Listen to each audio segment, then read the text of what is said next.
T-minus 50 seconds.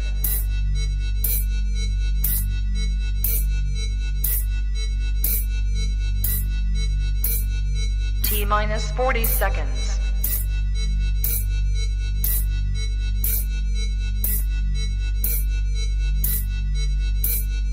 T-minus 30 seconds.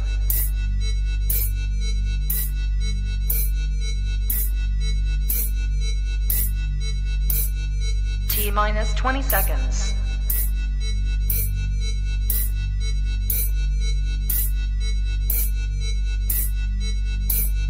Ten, 9, 8, 7, 6, 5, 4, 3, 2, 1, 0.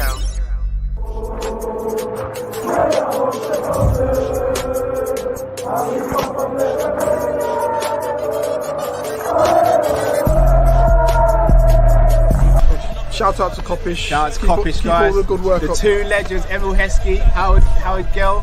Can't get much better than that guy. Yeah. You know what to do now. Like, comment, subscribe. I'm with legends, guys.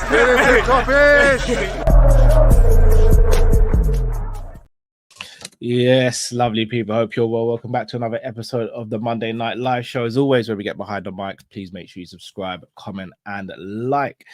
Apologies for the timing and time changes. That's on me. Apologies. Had a few things to sort out. So hopefully I've not caused you guys a inconvenience. And Drift, apologies. And thank you for moving the show back as well, bro. How you doing this evening? All good. Happens to all of us, bruv. I'm blessed, man. I'm blessed, man. I'm feeling all right. I'm feeling all right. Some good news. We spoke briefly about it before we came live. So nice when little nice things happen, perk you up a bit, make your day feel a bit better. Because it's normally a whole load of bad news, isn't it? So it's nice when you get some good news, makes you feel a bit better about life and the choices you've made. You know what I mean? Yeah, and we're here to do some more of it. Let's bring the people some fun. Do you know what I mean? Indeed. Guys, on the agenda tonight, we're going to be speaking about Rio, who'll be joining from Chelsea. It seems like an academy prospect that everyone seems to be really high on, and Chelsea seem to be really disappointed that they're losing. Going to speak about Thiago, his Liverpool legacy, his overall footballing legacy, and whether or not he's the biggest what-if player we've had at Liverpool in recent years. We speak about Adrian, who has decided to leave Liverpool. He's rejected the contract offer, and he will be leaving. And I've got a very fun stat to share with you guys. Shout out to Lakers, who shared it with me earlier. Going to be speaking about another goalkeeper, Jaros, who apparently will be in the first team squad for next season, and a few transfer rumours as well. But Drift, I think we have to start with, which, you know, it's a bit crazy because, you know, it's this transfer season and usually we're expecting to, you know, to get first team players and see who we're getting in and how the squad's going to shape up, etc. But it's an academy prospect, an academy player who, as you know, caught the headlines at the moment, and it's Rio, and I don't want to butcher his surname, Gamoa. The Chelsea academy prospect who has been, and this is not my quote, this is what Chelsea fans are saying, he's the most talented academy prospect since Musiala. Very similar playing style to, I'd almost say he's almost a similar playing style, or almost a hybrid of, and then this is just YouTube highlights. I can't even sit here and be like, I've watched the Chelsea's academy. I don't watch Chelsea's academy. But he seems almost like a hybrid of a young Sterling and a Musiala. I don't think he's as quick as what Sterling was at his age. And I don't know if he's as good a dribbler as Musiala, but he's almost in between the two. But a lot of Chelsea fans, a lot of people connected close to Chelsea seem extremely disappointed he's leaving. And there's one thing we know, Chelsea do have a very good academy. So how are you feeling about this deal and the likelihood of it happening as well? Before we get into it, we've actually got some live footage of some of the responses that the Chelsea fans have been putting up on the internet about all of this. Somebody tell me it's a real life a fuckery. Let this boy suffer for 600 years in this life. Let this boy beg until he go to prison. You go thief, they go carry you go prison. Again! You fucking idiots!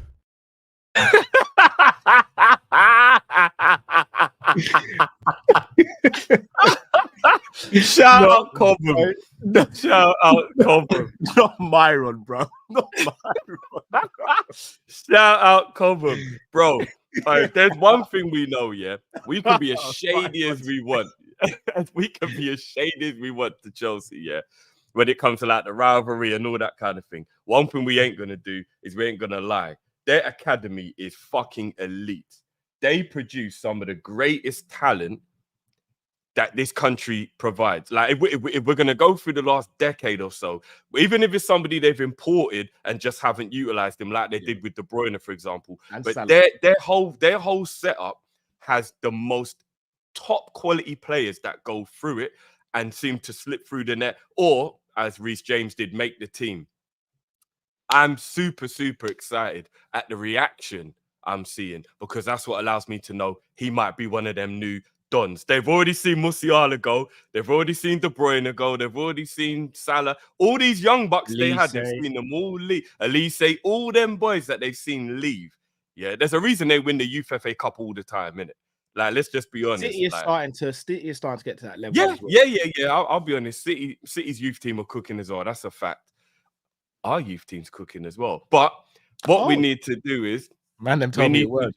Man, that was like 2 years ago, man. That was like 2 years ago. I know. I'm gonna hold it onto it still. But I'm super excited based on what I've seen and what I'm hearing. I think that the Chelsea fan meltdown more proves how good he is, because the people who know and watch their academy are like, what the hell is going on here? Why are we letting another one of these young G's slip through the net? And we're talking about some of the best talent the Premier League's ever seen, with Elise and De Bruyne. The players who've slipped through the net is crazy. So let's hope the future is bright. You know, I mean, I've got to even give a little shout out to Solanke. He didn't quite work at Liverpool, but he's doing his bits now. That's another one of their academy players they didn't think was good enough. They have got a plethora of top talent in this league or in other leagues that they didn't quite think were good enough to hold on to, or they just wanted the money, whatever.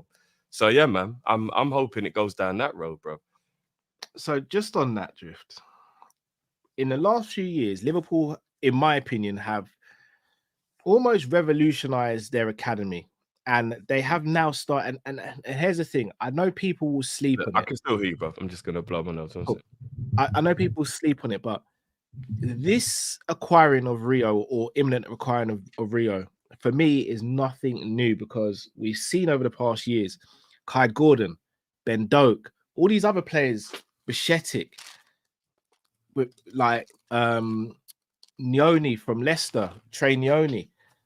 We have been doing this for a little while now, and it's been going under the radar because these people and these top talents, these young players, they're not ready for the first team yet. But it could be a thing. Like, shout out to Relax, Kaylor Figueroa, Kone, Trent Doherty.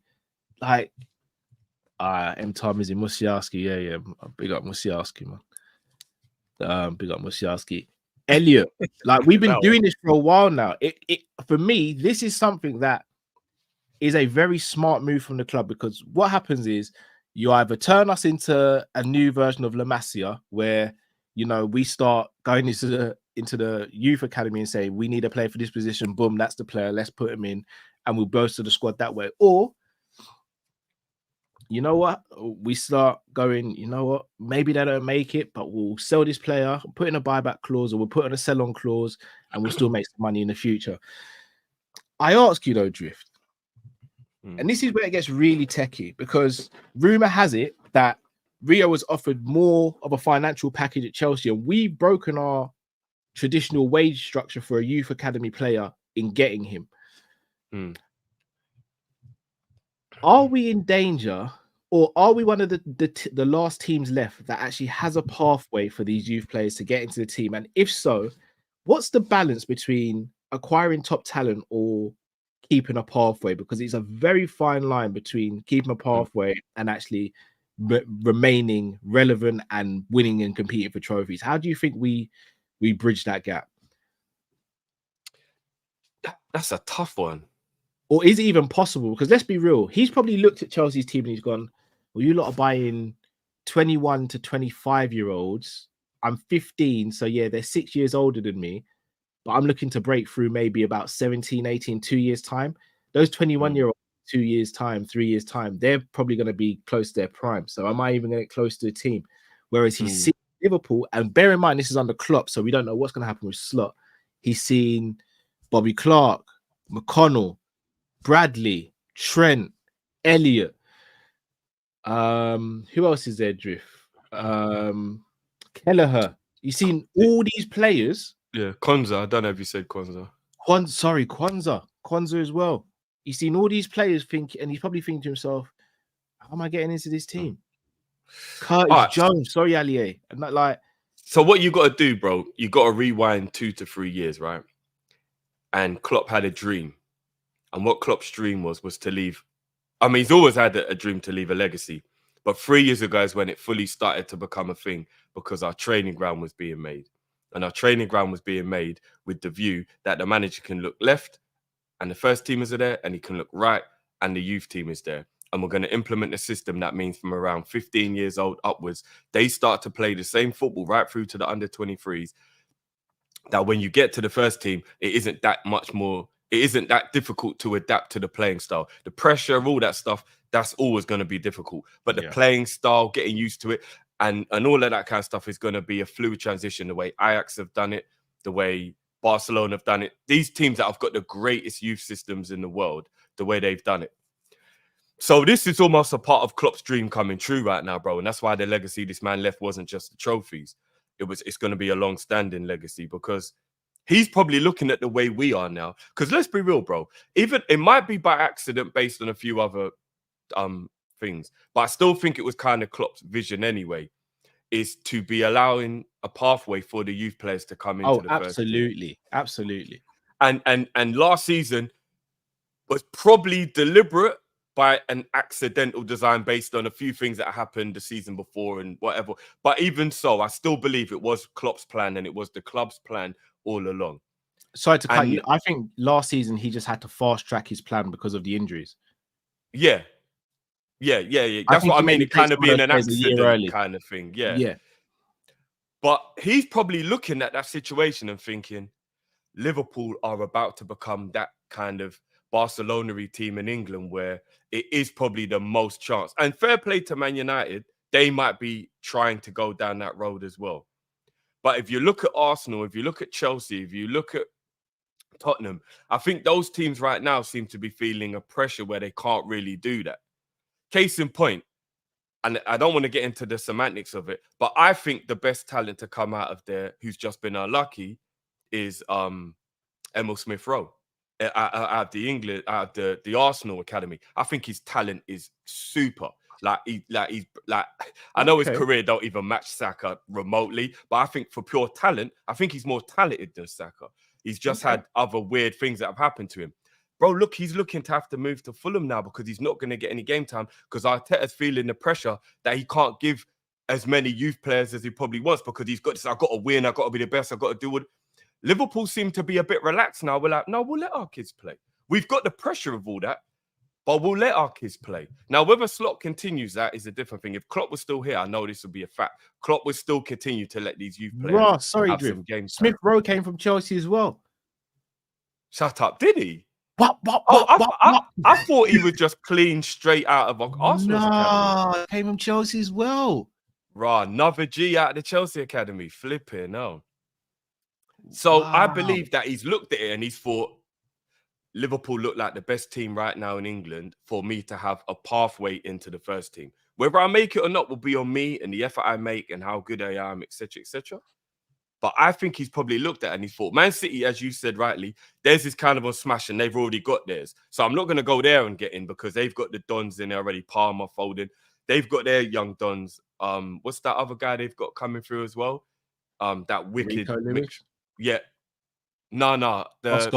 Oscar Bob, yeah. So they've got all of their Dons starting to... They've got their Dons starting to say, he's like, oh, I can't go there.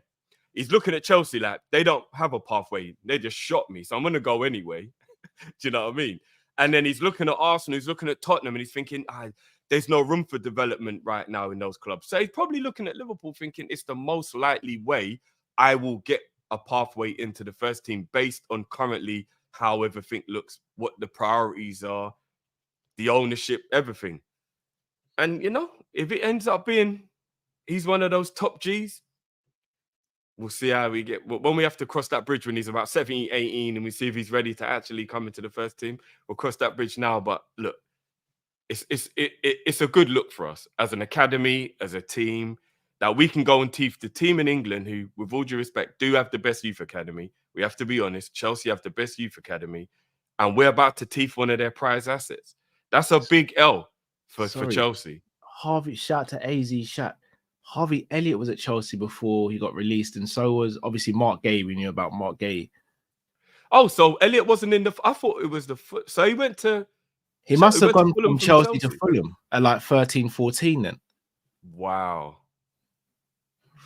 Chelsea just keep dropping the ball with these young kids, man. Yeah. That's mad. Long may it continue. Oh, yeah. What I do want to say as well, you've spoken about Man City quite a bit. I don't know if you've seen the news say, but Liverpool seem to have agreed a deal to bring Aaron Briggs, who is effectively what Vitor Matos was at Liverpool. So like the head of elite development. So basically the head of youth development. He apparently is leaving Man City to come and join Liverpool's structure and team as well. Sure, I mean, we've just spoken about some of their players like Rico Lewis, Palmer, Foden, Oscar Bob. City are starting to build a little team in the background as well in their youth academy. How big do you reckon that acquisition could be as well? This is the first time I'm hearing about it. I haven't had a chance to look at much news today other than the Chelsea youth player. Are all these Man City man trying to jump ship because they know something? Because, yeah. I hope like, so. Would I hire Puff Daddy's assistant right now? Do you know what I mean, brother? Yeah, like, or Puff Daddy's tour manager, or like, do I want in it? I don't know.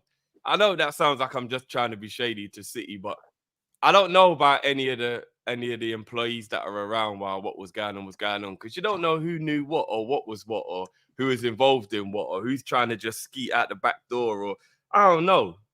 If he's good at his job, though, you know, I'm not against it as long as he's an innocent guy. And they've been pretty good. They've been pretty good. Yeah, they have. They have. What role would he be playing against, say, Cal? He'd be coming in to replace Vitor Matos, who was sort of like the person who'd oversee the youth development. Yeah, I'm all for it. Their youth academy is brilliant. Their youth development is brilliant over at Man City. He being that low down the totem pole, he probably doesn't have anything to do with Wagwan and, you know what I mean, and all that kind of stuff. 115. So never say never. Of course. Never. Oh yeah, of course. Never say never. But I think the likelihood is a lot less. Do you get what I mean? Yeah. But no, like I said, we can hate and do the little bits we want based on like them being rivals and stuff. But Chelsea and Man City's youth academies are exemplary. There's no point in trying to. I mean, look at the infrastructure with which they built at Man City, bro. Their youth academy is second to none in the country in terms of facilities and all that kind of stuff. So yeah. So I got a shout out to Lakers again. At this point, Lakers might take my job here, but this is his sort of CV / resume. This is Aaron Briggs I'm talking about. So he's Wolfsburg assistant manager. Performance.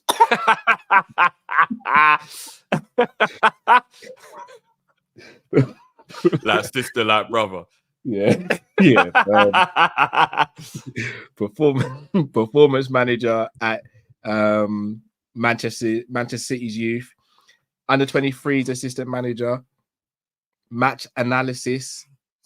Monaco match analysis. Monaco assistant manager and Monaco head of methodology. I don't know what methodology is. Like methodology. 24.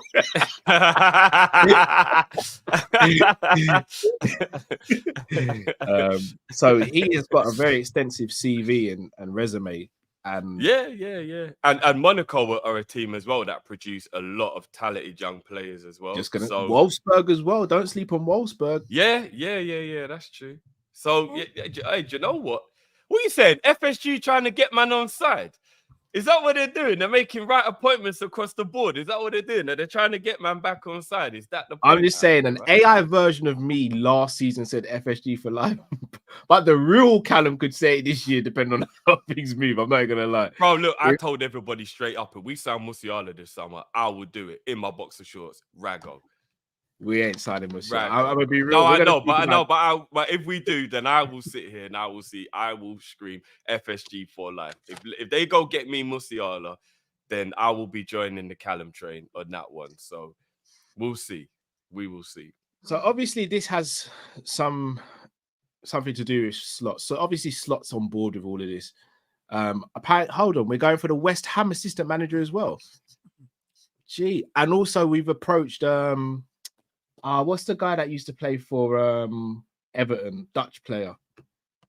What's his name? Dutch player play for Everton? Yeah. What in a midfielder, striker? What was he when he played? What role did he have? I think he was a defender. A defender? Johnny Heitinger. Oh, okay. So we're I didn't even remember him playing for Everton. Everton? Did he play for Everton? I'm almost certain he did, yeah. I don't even remember. So again, that's another person for the coach. So, all right, I'm going to ask a question, Drift, because again, Slot's going to be involved in some of these decision making and stuff like this as well. Mm-hmm. Do you think they could just be focusing on doing the infrastructure, and it could be a case of we don't do much or even anything? Hear me out. I'm not saying this is what I want or this is what I agree with. We're back to FFSG within 5 minutes.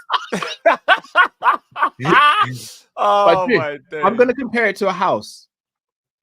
You don't go and buy all the best furniture before you've decorated and before you've sorted out the outside of the house. If they use this summer to sort out the outside of the house and make sure the infrastructure of the house is good, and then next summer or even January, they start decorating and really making it homely, could you not argue that's the best thing to do long term? Yeah, I mean, remember, bro. I want that, but believe me, August 31st, if that happens and we don't sign anyone, believe me, I'm going to be doing something mad on it. Remember, there was a conversation we had. I don't know if this was an off-camera or on-camera conversation. So I could be baiting myself up for no reason by saying this on camera if it was an off-camera conversation we had.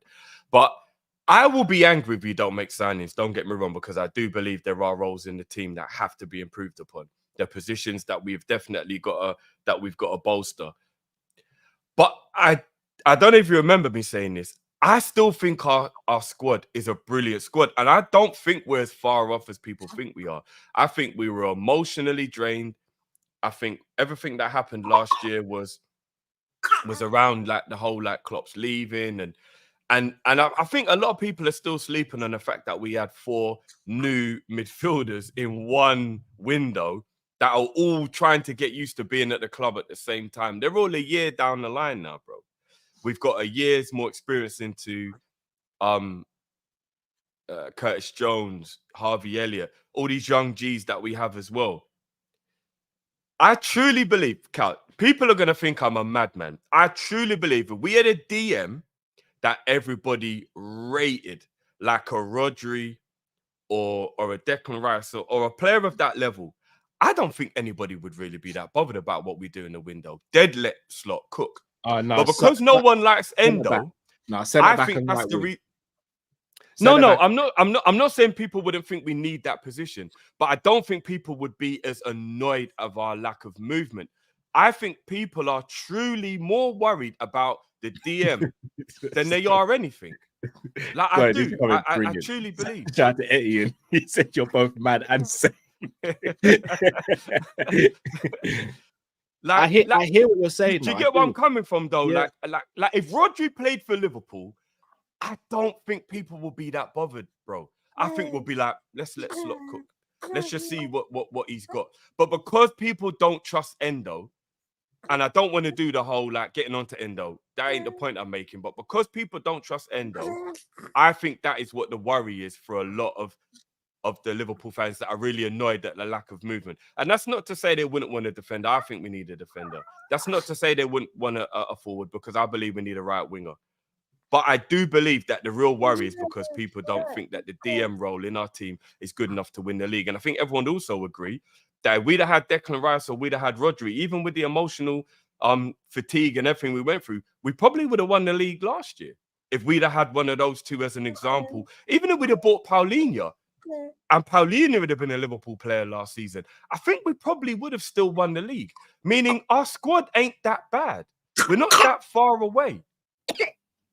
So, I'm all right with it being next year when we absolutely cook. If it's a year for Slot to get in, the infrastructure to be completely changed and complete. Because what we got to remember is we ain't dropping out of top 4. We can't be having none of that talk. And we do need to go for a domestic trophy. That we're still Liverpool. But it is Slot's first season. I think we have to temper our expectations ever so slightly, because I think we're underestimating what it's going to be like for a change after 9 years of a legendary manager leaving and everybody who's also involved with him going as well. It's a massive change at the club. Do you know what? All right. I hear what you're saying. And I'm inevitably going to be called spoiled and may even get called worse. Greedy. Yeah. All right, you. You jumped in quickly.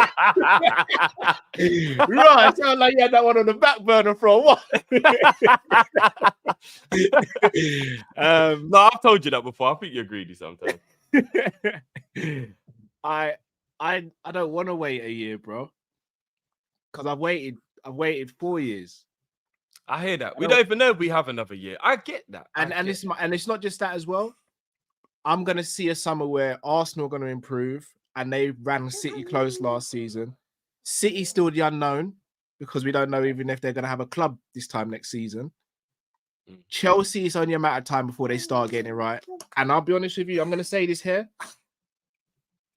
I think Man United are starting to put pieces into play that is going to make them a serious team again.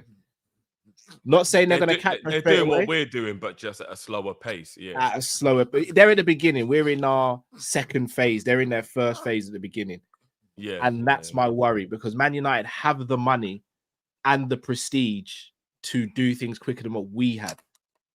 Oh, I don't know about the money anymore. I heard a lot of rumors about that club money-wise now. You know. Yeah, so. I believe when I see it though, because we hear that every summer, and then we see them breaking records. So it's like that's true, but they did get Veghorst on loan.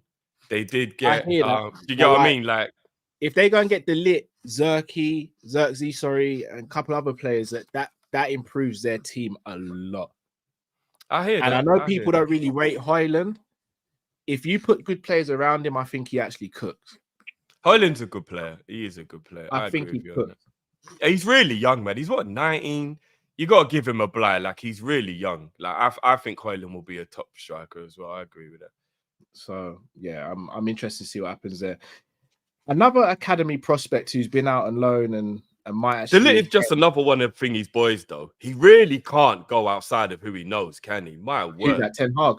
Yeah, bruv. He's always just buying people he knows. Well, he's about to buy he's about to bring back Van Nistelrooy as well. I wouldn't be surprised if Xerxes was like part of some youth academy he was in or something as well. Yeah, like, probably was. Did not say him, bro. The guy just likes bringing in people he knows. But yeah, say it, bro. Go on. Sepp Vandenberg apparently is going to get a chance in the team next season. That was obvious.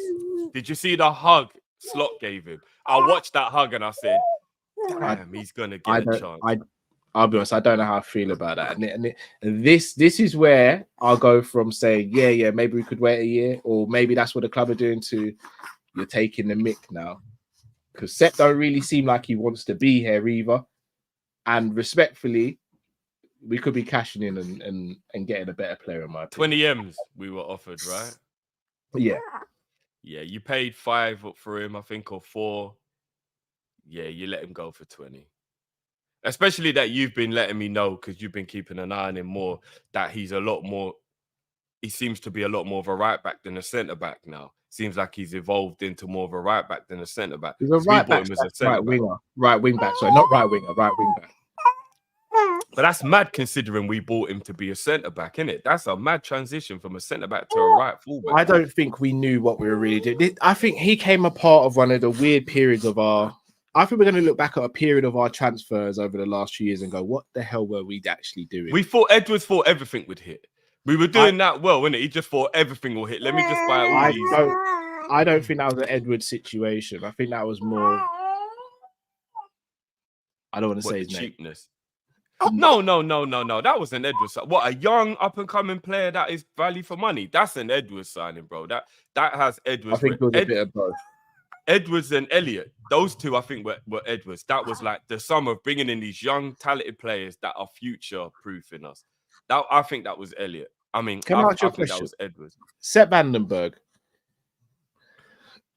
Would you keep him around and potentially have him as right back? And if that was the case, would we need to still get a centre back if Joey's not having to play right back and it's Connor Bradley and Sepp?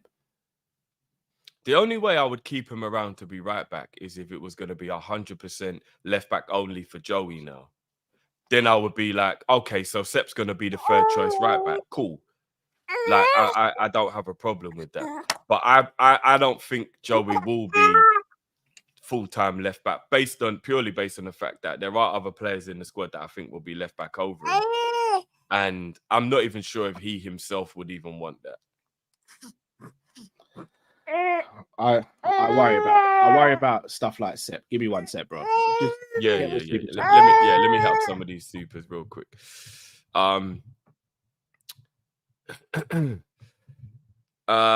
Big up Shotgun. Says Drift won't take Gordon but wanted Adama. Big up. I mean, it's a little early for the shade, bro. And that was ages ago, bro, when I wanted Adama. Plus, remember, I wanted Adama to be a squad player. Gordon's coming in to be a first-team player and play every week, bro. So there is a big difference between Adama being a squad player and Gordon being a first-teamer. And the money as well. Adama would have been cheap. Gordon's mad expensive. Clopino, Arsenal's getting Eze and Calafiore. I'm salty as hell. I'm not going to lie. I mean, that isn't a guarantee, but if they do get both of those, I will be very, very, very jealous of the Eze one. I'll be honest. Eze's the guy I want. I'll be really, really annoyed if they manage to get Eze. I really will. Big up Saswan. Saswat, sir. If you could land one WWE finisher on a person you hate, who would it be? Mine would be the sweet tune music. As long as I don't have to tell you who the person is I hate, because I don't want to air my dirt. In fact, I don't even think I hate anyone, to be honest. Yeah, Tombstone to Richarlison. Yeah. I'm not gonna lie. I think the most bad mind but also lethal finishing move is the pedigree. There's something so savage about just driving someone's face into the concrete like that. It's mad. And they can't do anything about it, Cal. Their hands are tied behind their back. There's nothing. They've just got a face plant. Bang, bruv, straight into the concrete. I mean, Tombstone, you're dropping everything on the head still. But you can technically block a Tombstone a little bit. Because remember, your hands are still free. So you can still kind of try and... If you got your pedigree, there's nothing... Your hands are just tied, bruv. You're just full face. And you know if Triple H does the dive back, imagine in real life if you did that. If you jumped back and everything in the face is broken. Oh, bruv, crazy. But the Tombstone's lethal. Don't get me wrong. You can actually kill somebody with a Tombstone. So, Slot will bring the youth through, says Chaddy. Sharif, big up yourself, Sharif. Me and Sharif are going to be cooking something soon as well. Says, would you guys take Chiesa for 20 mil? Talent-wise, yes. In the squad now, no, if that makes sense. Like, I think he's worth 20 mil, but I don't see a place for him in Liverpool right now. I don't know about you, Cal. It's the injuries for me that are a bit of a worry. If we were to sell Diaz and we were able, if Cody is going to be the Cody that we see for Holland, and Chiesa and him are competing for the left wing spot, and Chiesa can stay fit, then yeah, I'd do it. But it's whether he can stay fit is a big thing. Because again, Chiesa can actually play on the right as well. He's not one of these makeshift right wings. He can actually do up right wing properly if he needs to as well. So he could be a weapon in the team. Doogie says, feels like we are always a window behind. Big up, lads. I kind of get that. We felt like that for ages. We really have felt like that for a long time. Gangan Deep says, you give Slot certain leeway due to his first season. The standards can't drop that much. He is inheriting a better squad. We ain't a project team. I'm sorry. I hear you. I hear you. I agree with that. I hear you. But there is still an adaptation period that we have to allow. Do you know what I mean? We have to. I'm going to be real, Cal. Even if Pep was taking over Liverpool, there'd still be an adaptation period you'd have to allow to get used to what he wants and all that. Do you know what I mean? Like a new manager is a big deal in that way. Do you get what I mean? Like, I don't know if Guardiola was taking over this set of this team and this set of players, I'd actually expect the league from Pep. I'd have a higher expectation than I do with Slot. I'll be honest. 100%. If Klopp was staying this season, my expectation would be the league. Oh, 100%. 100%. Anything below that, barring anything 100%. crazy, I'd be like, it's a failure of a season. Yeah. I agree with that 100%. Big up Ram every time. This is technically what we're talking about, like thoughts on set fighting for his place. That is pretty much what we're in the middle of talking about. So big up yourself, Ram, every time. Paul, big up, says not a left centre back, but would take a Raho for every minute of every day on like. Do you know how much we sleep on the fact that he might be top 3, definitely top 5 centre backs in the world? Like what are we doing here? You know what I mean? He can play right back as well. Quality. Although I have heard he's been suffering a bit injury wise. Though I haven't been playing too much. He can be quite. He's out the tournament. He's out the Copa America now.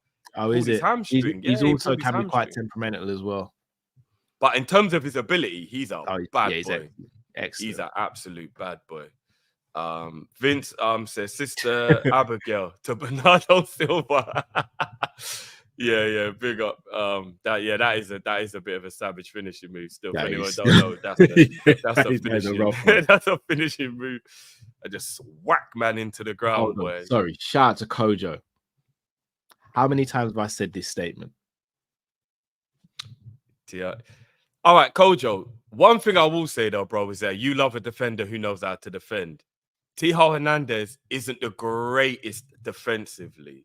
He's very good defensively, bro. He's not as good as Robertson. Not even close to as good as Robertson. Oh, they're about the same. Oh, no, bro. No. I'm not talking about Robbo in his peak. I'm talking about Robbo. In fact, Robbo now. Oh, no, I'm talking about peak Robbo, not this Robbo. I'm talking about peak Robbo. He's not even close to peak Robbo. He's not far off. I don't know.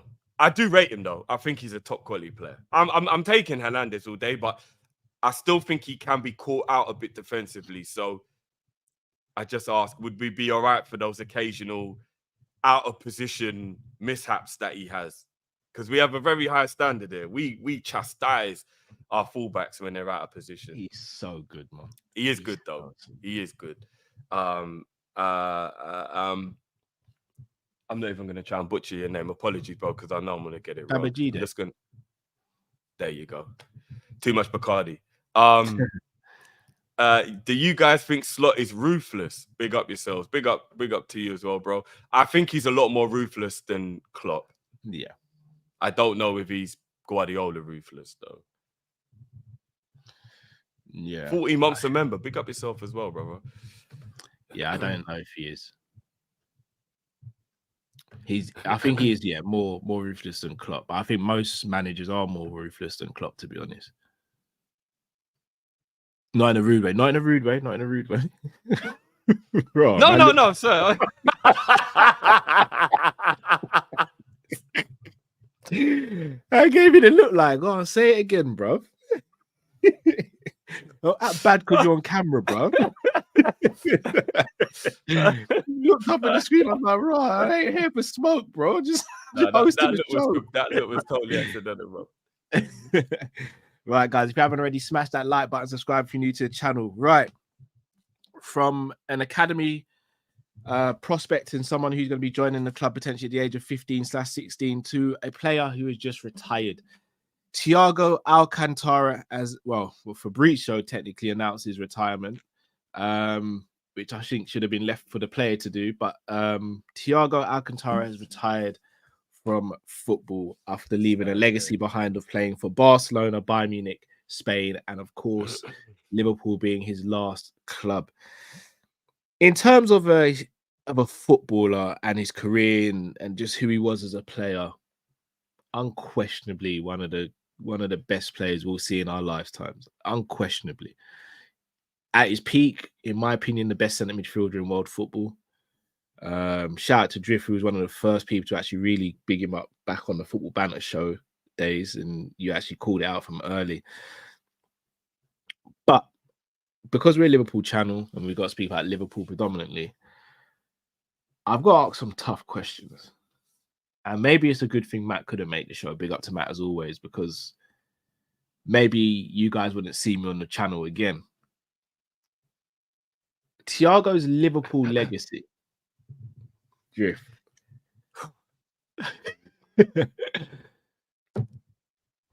What would you rate it out of 10? Taking emotion out of it.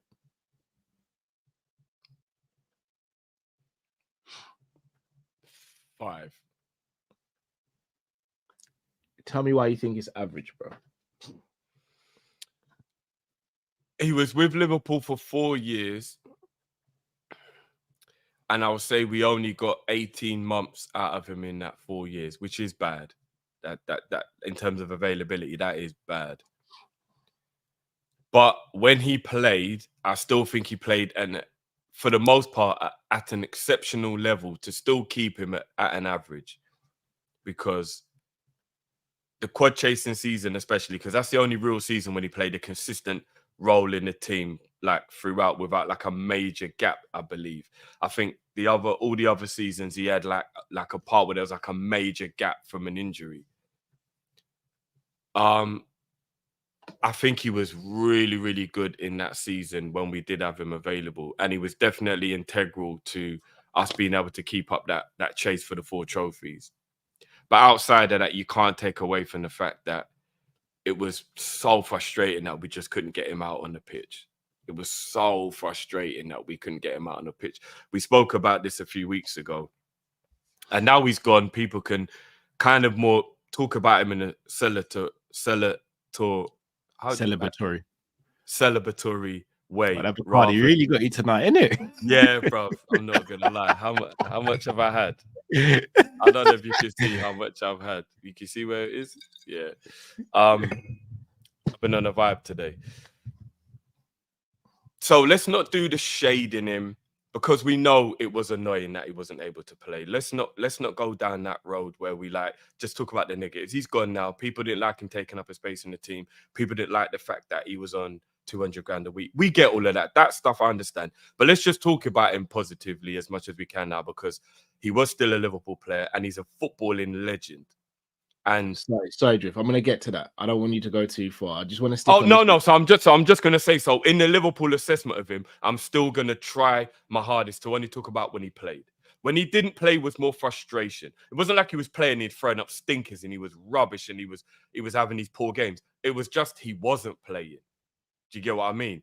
When he played, even fresh back off of like long injury hauls, within a game or so, he was still being Thiago and popping the ball about and doing his thing. So, yeah, that's why I'll give him a 5. That's why I'll give him a 5. I'm tempted to give him a 6 based on the fact that his contribution when he played was good, but I can't be biased. He was missing a lot. Like, I can't believe that we never got to see the best of him, man. Like you know already. Like in footballing terms, I adore that man. Same.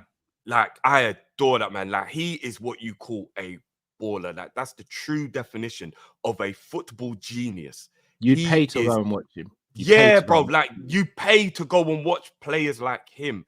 He's somebody you sit back, you go, whoever invented football invented it, they were dreaming of players like him performing what they had invented. You get what I'm saying?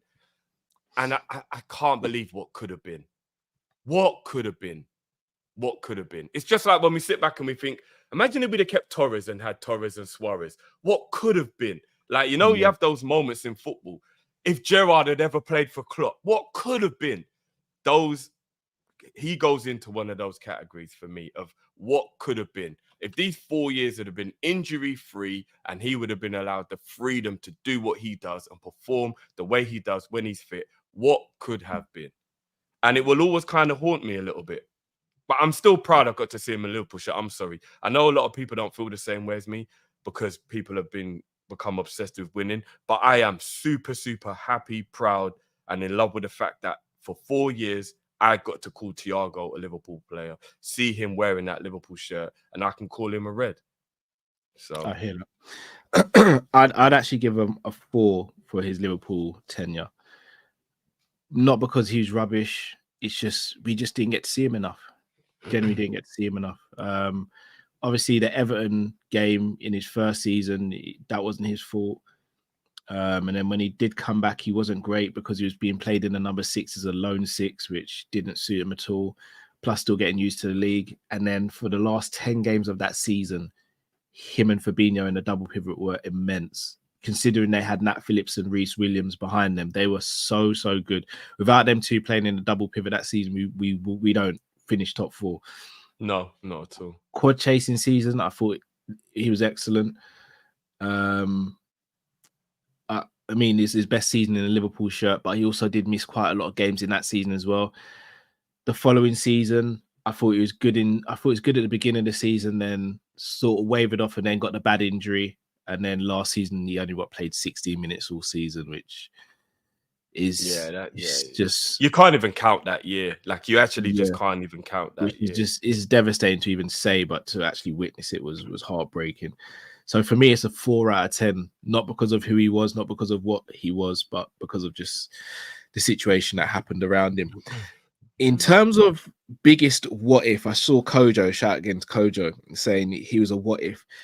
Could you arguably say he's the biggest what if over maybe say the last 20 years for Liverpool? In terms of what if he had stayed fit for longer? What if he had played more games? All right, are we gonna exclude things like a player leaving and what if he stayed? Are we just talking about like players who stayed but they got injured? Everything.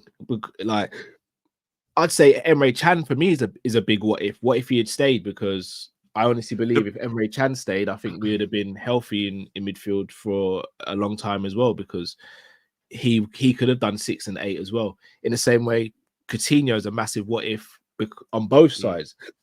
Because if Coutinho stays, he develops into, in my opinion, one of the top 5 best players in the world. But do we ever get over the line for the Champions League and Prem? Because we would never have got an Alisson, a Fabinho. Well, that's what I was going to say. Like, if you put aside the fact that he was the biggest C next Tuesday, Sorry, been cool as well. Shout out to Football Gossiper. Yeah, I would probably say, putting aside the fact that he's the biggest C next Tuesday that we've ever seen play for our club, the biggest what if will be, what if Suarez hadn't gone to Barcelona and then Klopp comes in and we have Suarez? That's probably the biggest what if out of any of them. No, Suarez would have had to stay a whole nother season. Yeah, that's what I mean. Like, if he'd have been willing to stay and then Klopp comes in. Suarez leaves. I think Suarez and then Klopp gets a 27-year-old Suarez. No, but what I'm saying is that's the biggest what if. What if he'd just had loyalty to Liverpool and didn't chase the Barcelona move, and he was still here a year and a bit later, and then Klopp comes in and then Klopp gets 27-year-old Suarez when he first come in. The second biggest what if is what if Coutinho hadn't been a bastard and did the Barcelona thing, because I agree with you. I think Coutinho would have been the best player in the Premier League if he stayed under Klopp. Yeah. I genuinely believe Coutinho would have been the best player in the Premier League if he stayed and played under Klopp. Because he was arguably it when he left. When he left, you know what I mean? Like, there was a conversation he wasn't in the league. Yeah. Hazard was obviously still here balling out. De Bruyne was just, but like, I mean, Salah and Mane as well, to be fair. Yeah. But he was in that conversation at that time. Do you know what I mean? But the only other one I would probably say that might be bigger than Thiago outside of that would be if Sturridge had stayed fit. I think Sturridge is the other one where you're like, if you could have given Luis Suarez's injury record to Daniel Sturridge, nah, fam. You asked the question the other day offline. He might still be at Liverpool now. He's only 34, bruv. He might still be here if he had a clean injury record. Because his pace would have... Yeah, but he's still being just a finisher to come off the bench. You asked the question to us offline. Last season, what could we have done with it? No, it might have been Matt. It might No, have been Matt. no, I asked the question. It was Tifo. We did it on the Oh, was England it you game, that Tifo. fair play? Yeah, This is what you just, guys are missing on Tifo if you don't join in still. Like, yeah, I just didn't want to take away the credit in case it was Matt. But yeah, so you asked last season, we'd probably win the league if you got Daniel Sturridge just coming off the bench to score tap-ins and get goals in that little period where our forwards couldn't play. What a 34-year-old Sturridge, injury-free, wouldn't have been like a liability. He would have still been a clutch finisher to just hang around in the box, be predatory, and wait to score goals.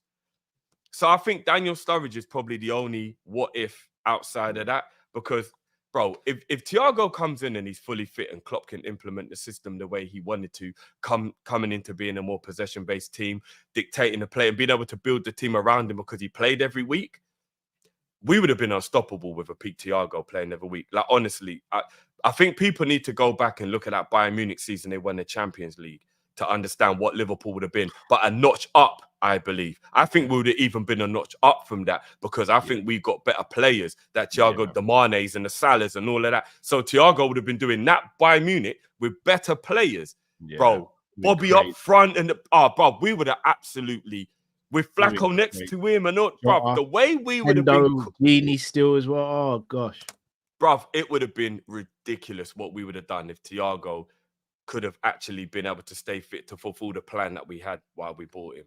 You know, so that COVID season is my biggest disappointment as a Liverpool fan because of what could have been if players had stayed fit, if we didn't have referees like sheg us over. And the upsetting thing is that he was actually assaulted. He didn't even miss a lot of that season due to like what we would consider him being injury prone. He was actually assaulted by Richarlison, and Richarlison should have went to jail. Lucky his career didn't end there. Let's be real, he's lucky his career didn't end there.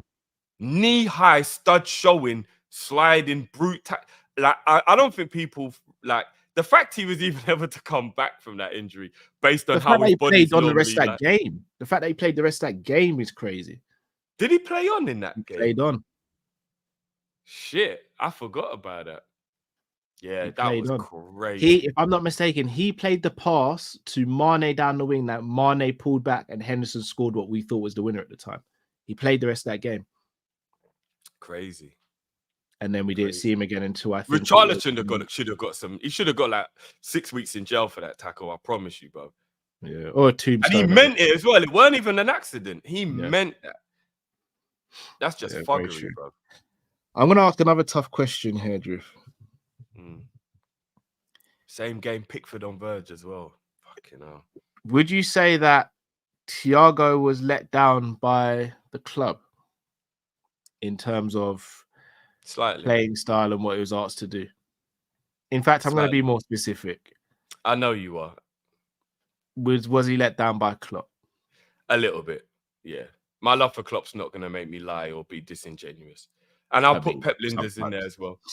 No. Never that. I'm going to put Pep Linders in there a little bit as well because obviously the coaching from both of them. Yeah, I think the coaching staff, Klopp and Pep Linders, I think they did let him down a little bit. I think they tried to teach him to do things he didn't need to be taught how to do, i.e. running. And I believe that the thing is, I feel a little bit sorry for them though, because his availability meant it was difficult to make a whole system play around the way you get the best out of him. But at the same time, that isn't an excuse to like have Thiago like running around like Gini Wijnaldum and like making like crunching tackles and having to like cover ground and doing recovery runs. And you don't get Thiago doing that stuff. You don't. Do you know what I mean? You just don't. Like, what's the point in buying the world's best blade that cuts through steel and all you do is just make sandwiches with it? Like, just cutting the crust off, just bro, just cutting the crust. Look how precisely I can cut this crust. Cutting the crust off for the kids. Like, what's the point, bro? Do you know what I mean? You might as well have just bought a regular butter knife, bro. So yeah, I have to be honest. That you do have to put the coaching staff into some question as well, and say they didn't quite use him to the best of their capabilities. I hear what you're saying, and shout out to Kieran 1000 as well, saying you can't change the whole system for one player. I usually agree with that statement, Kieran, but I'll be real with you. For certain players, I think you do. And I think Thiago is kind of, I actually think Thiago falls in the bracket of being one of those players that you do change the system for. But I would also argue, shout out to 1892 Reds TV in the building as well. Go subscribe to them. Been a while. Hope you guys are well. I don't think we would have had to have changed the system that much. And the reason I say that is because we didn't have a player in the team who was a passenger. Everyone pressed well. Everyone was strong in the tackle. Everyone defended well. I'm not saying Thiago doesn't have those responsibilities. I'm just saying you just let him do less of it than the others and let him be more of a conductor. It's not like we had a striker, and I mean this with all the greatest respect to Haaland. Everyone knows how much I rate him. It's not like we had a striker like Haaland who doesn't really get involved and didn't press. Like Firmino was the complete opposite of Haaland. Couldn't finish like Haaland for days, but everything else he did better than Haaland. Let's be real. He's got a better goal catalogue than Haaland as well. I don't know, Drift. No, I'll stand on that. Bobby Firmino's goal catalogue is better than Haaland's. He's not a better finisher than Haaland. Over career or at Liverpool and Man City?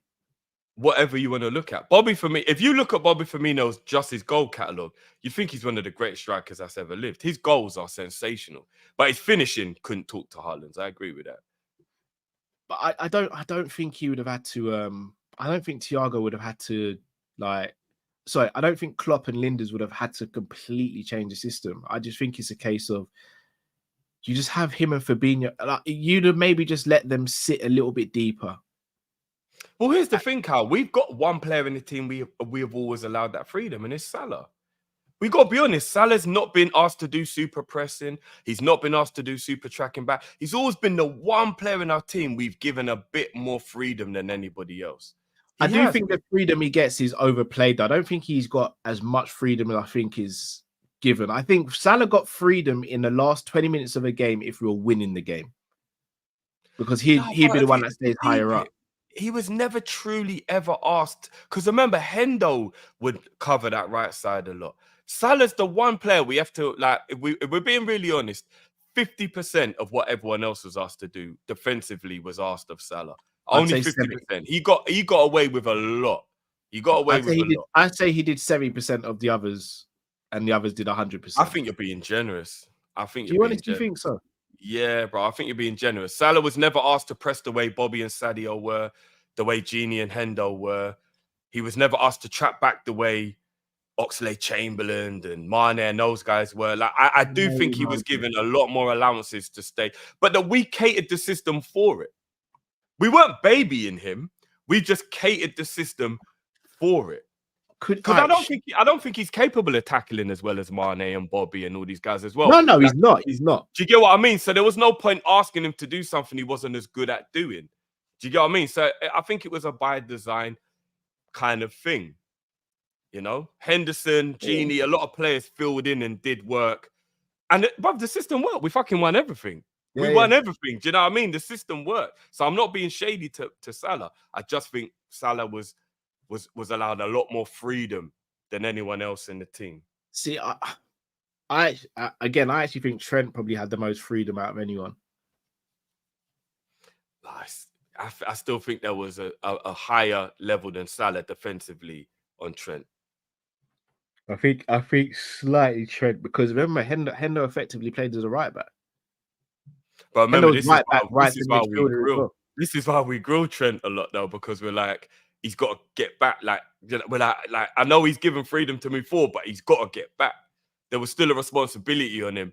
That's why I've always said Trent held the most responsibility in our whole team, because he had to do two jobs to a high level. So I think he had the most responsibility from a creative standpoint. So I think different players had the most responsibility in different ways. I think Virgil had the most responsibility for defense. I think Trent had the most responsibility for creativity. I think Salah had the most responsibility for scoring goals. Yeah, I agree with that. It's a tough one. All right, another tough question. This is not just for you, this is for everyone. I want everyone to get involved in this one. I want us to take a trip down memory lane on a bit more of a fun note. I'm going to make it a little bit harder because I think this would have been the obvious answer. Apart from the Man United game where we beat them 4-0 at Anfield, what is Thiago's best game in the Liverpool shirt? Oh, that would be my go-to. So you throw I me know. a big I had to take that. I'd take one off the table because it'd be too easy. The segment would be Oh, done. can I cheat then? It's got to be the second half against Chelsea when he broke the record, then, bro. I knew that a lot of people would go to that. I've got one that's different from that. Go for it. Ajax in the Champions League. I think it was the 22-23 season. The home or the away game? Home game. I'm trying to. Did we win that game? We won that Did game. Was that the game Elliot scored in? No, that was the away game. We won that game 2-1. Matip, scored a late goal in that game. That could have scored against us as well. Okay, I can only remember the game, the Ajax game when Elliot scored. Shout out to a couple of people saying the Man City game, FA Cup semi-final, Porto Champions League. Oh, the Man City semi-final. And you know what? We do have a go at him. But shout out Naby as well, because Naby was balling out in that game as well. Oh, they were immense. Yeah, yeah. I don't think people remember that Ajax game, you know. I can't remember that game. Ajax were wearing their gold kit. There's one moment in that game where all of us lost ourselves on the stream. The ball came over from our right-hand side and he went to control it, and then he did a dummy step over and let the ball run through and completely took their midfield out of the game. But that whole game, he was just on smoke. I think I kind of remember what you're talking about now. Yeah. He was so good. Yeah, you know what? This shows you there's actually quite a variation. I think that's incorrect. The Arsenal away Carabao Cup game where we beat them 2-0 at their place in the yellow kit. Hold on, that wasn't a Carabao Cup game. That was the Premier League game. We beat them, and Jota scored a goal. Because in the game at their place, hold on. He got an assist for Jota in one of the games. I don't think it was a Carabao Cup game, though. It was a Prem game. You know what's crazy, though? There's quite a few different games that people are remembering, which shows he had a lot more better games than people remember, because a lot of people just think he never played, but there's quite a lot of games people are remembering that he played well. Do you know what I mean? So, yeah. Thiago showed up, man. He showed up. As I said, just the biggest shame that we couldn't keep him fit and couldn't build the system that suited him.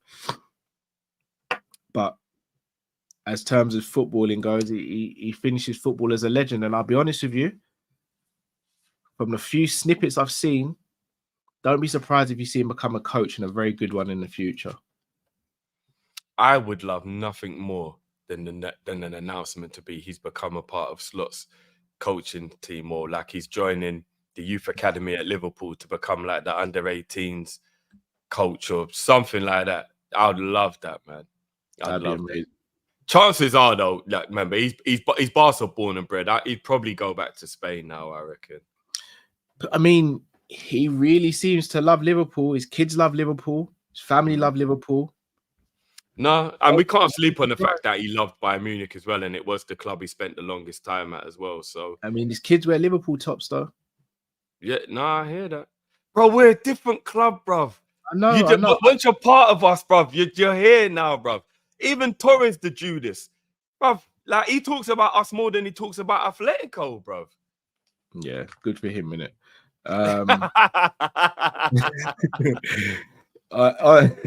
On to another player who is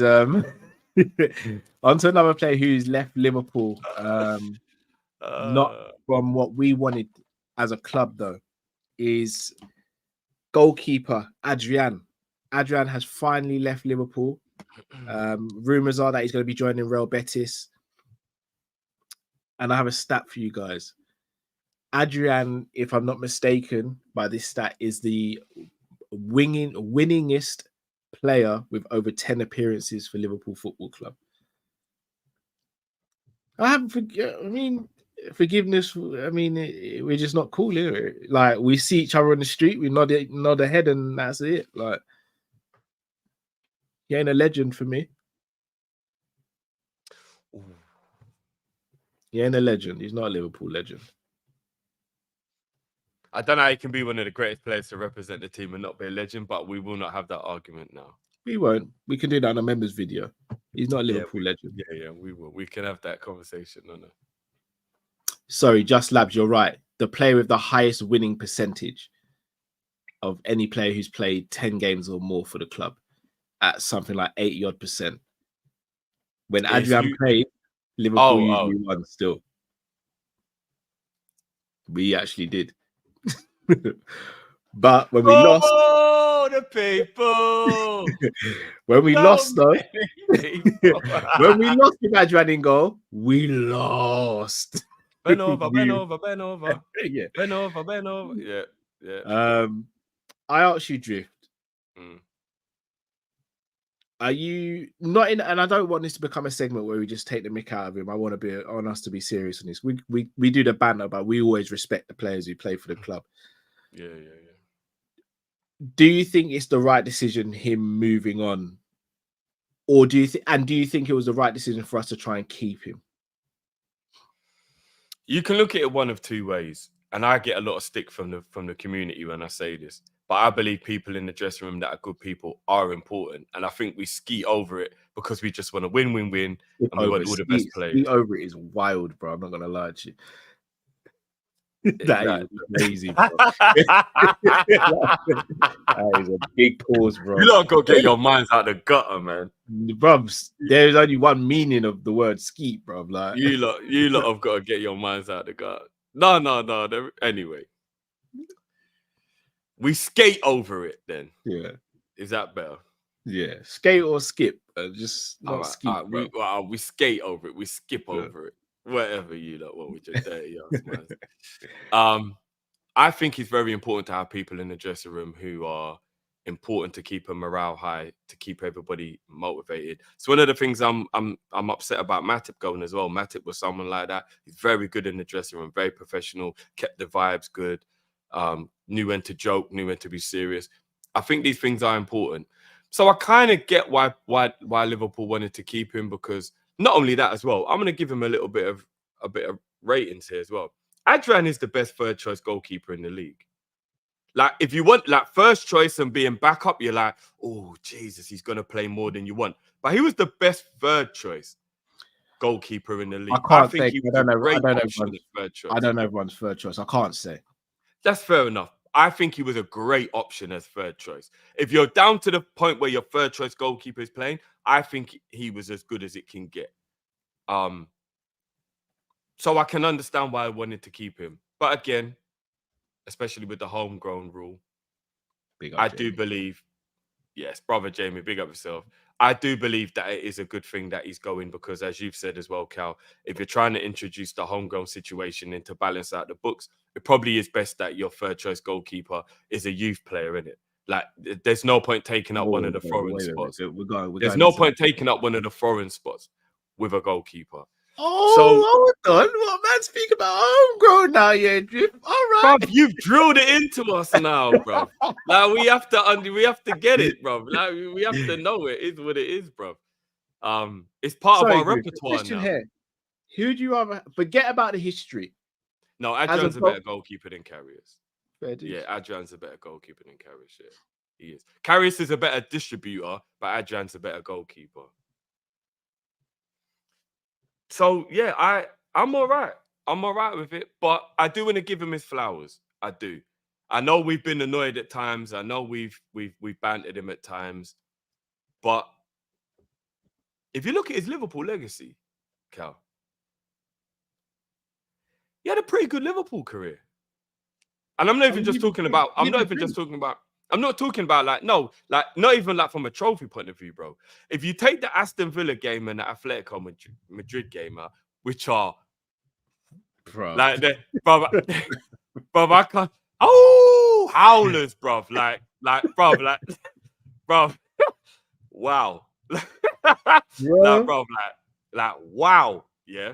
I'll be honest. You see those two games will never leave my memory for different reasons. The first game, the Atletico Madrid game, bro, we did a watch log at your house, bro. Yeah, I have never felt more scared in my life that you were gonna physically harm me. I've never been more scared in my life. I'm telling you straight. I've never been more scared. I sat there in your house and I thought, how do I escape potentially if Drifty starts attacking me here? How do I escape without getting hurt? Bro, Like, we went out the Champions League like mugs that day. no, but I feel God. as though you blamed me, bro. Bruv, it was your over positivity, bruv. It was like, Cal, we're not gonna come back, bruv. Stop trying to convince me with this shit, bruv. We're done, bruv. We're not coming back, bruv. We're out, bruv. What the fuck, bruv? You know when someone's angry with you, they don't point like that. They use their whole hand and point. It's I remember exactly what it was. We went 2-0 up, then we gave away the first goal, which made it 2-2 on the night, but they were going through on goal difference. Yeah. So we still needed a goal.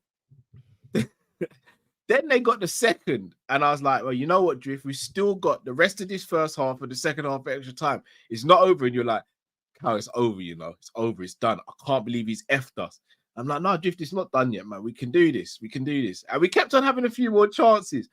And every time I said we could do this, I could hear your voice change a little bit. And I thought, I'm just gonna shut up in it, like, because I'm in your house. I can see where this is going. When Morata scored the first goal, I just remember looking straight at the TV, but I could feel you looking at me on the side. I could feel you looking at me, and all I remember you going is, "Go on, tell me it's not done now, bro. Is it done, bro?" I was just like, yeah, we're out now. I was like, I wonder if he's gonna let me leave the house or not. That was, oh my days, that was a bad day. That was a madness. And the Villa game, you know, shall I tell you why the Villa game sticks out? He went to the shops in the Villa game, Cal. He actually went to the shop. I know. He left the back in 15 minutes sign, bro. The killer for that game was earlier on in the day, Spurs beat Man U 6-1 at Trafford. Yeah. And the first thing we came on the stream doing was laughing, saying, could never be my team getting pumped like that. Could never Mourinho, Mourinho memes and all that, bro. Bro, crazy. That Villa game was mad. No, it was, bro. I don't even, bro. But if you take those two howlers out, I actually think that Adrian had a really good Liverpool career. If you look at the goals conceded, if you look at some big games he was asked to play in, remember, the year we won the league, if I'm not mistaken, he played the first 8 games after Alisson got injured in the Norwich match, if I'm not mistaken. All right, shit. This is where I'm going to come across like a bit of a bastard, and this is where my memory kicks in.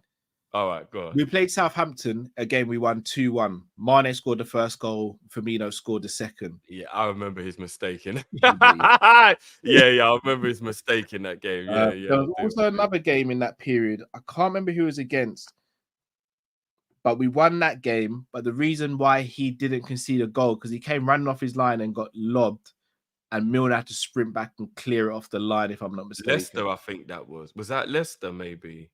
I'm not sure. I can't remember off the top of my head. He did have some howlers in the period he was in the team. It's just that the team bailed him out. Fair do. He actually did. It's just in those occasions we got bailed out. I do remember do you remember the FA Cup game against Everton, though, he was really good in? Do you remember when he had to come in and play in that FA Cup game? I think there was an injury or there was something, but he had to come in and play an FA Cup game. Yeah, I also remember he came in and played against Chelsea in the FA Cup and we lost that game 2-0, and he made that absolute clanger for one of them goals as well. I'm trying to make a case here for Adrian being decent, bro. Do you know what I mean? I know, but you keep reminding me of the howlers. It weren't pretty. His record looks pretty. It weren't pretty, though. Oh, was it Preston he came in? Why did I think it was against? Yeah, it's Preston. Yeah, it was Preston. Yeah, it wasn't Everton. Okay, why did I think it was Everton? He did play against He did play against Everton. Ajax away when he kicked the ball, when Joey looked at him like, "What are you doing, blood?" Oh yeah, I remember that. Right. Yeah. Joey screwed him. Like, what the hell was that, bro? Angriest I've ever seen Gomez, apart from when he lifted up Sterling like I lift up Alonso. Yeah. Look, all right. The one unquestionable now where I'm trying to give him some flowers. He actually won us a trophy. He did. He actually won us a trophy. You know what I mean? So I'm not like, all right. Here's the point I'm making. Adrian's welcome back. I think he's someone who leads Liverpool and we wish him all the best. Like, he's welcome back. He's not somebody who I'm going to look at sideways or whatever. He did the best of what I think he was capable of doing. He was part of some very good moments in Liverpool history. As I said, he did play a lot of games in that season we won the league, like about 10 games in total or something like that in that season we won the league. He won us a trophy in the Super Cup. And I ain't mad at him. I ain't mad at him. I wish him all the best. And you know what, bro? I think his leaving video was brilliant. I think his leaving video was really, really good. So shout out to Adrian, man. He came in, he did what he could do. And one thing and I know this is going to sound like I'm being shady. I promise you, I'm trying my hardest not to be. He is the person you look at and you go, that is a man who took what he had, which wasn't a sensational amount of talent, but he put the work ethic in and he lived his dream. And I promise you, that guy got every ounce out of his career that he could for the little, compared to other people, talent he had. Because if we're talking about top level goalkeepers, he's not even close. But somehow, bro, he still managed to represent West Ham and Liverpool in the Premier League and win big trophies. Shout out to Adrian. Yeah, I rate it. Now, moving on to another goalkeeper. This is where I think a lot of people aren't going to be happy, but I am. Jaros is apparently going to be promoted to a first-team Liverpool player. Now, James Pearce broke the news, and he hasn't been specific on whether that's going to be number 2 or number 3. But I want to ask Drift. News on Kelleher has kind of gone quiet. Do you think there's a chance we still keep Kelleher and Jaros becomes third choice? And if so, would you be happy with that? Oh, without a shadow of a doubt. I'm willing to give Jaros a chance the same when we've given these other young bucks who've all proven themselves.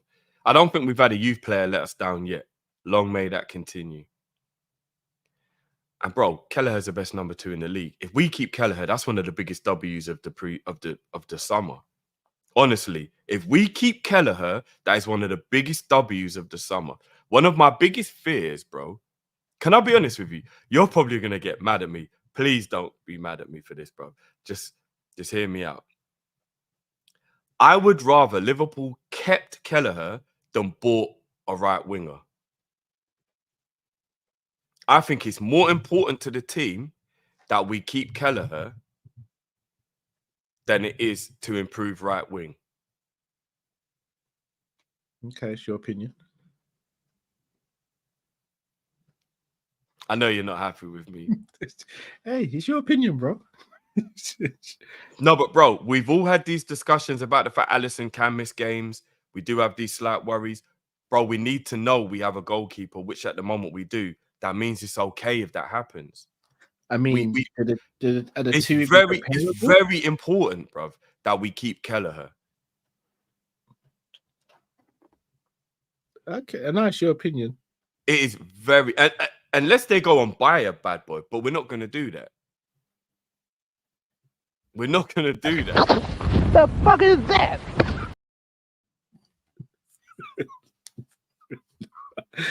No, it's your opinion, brother.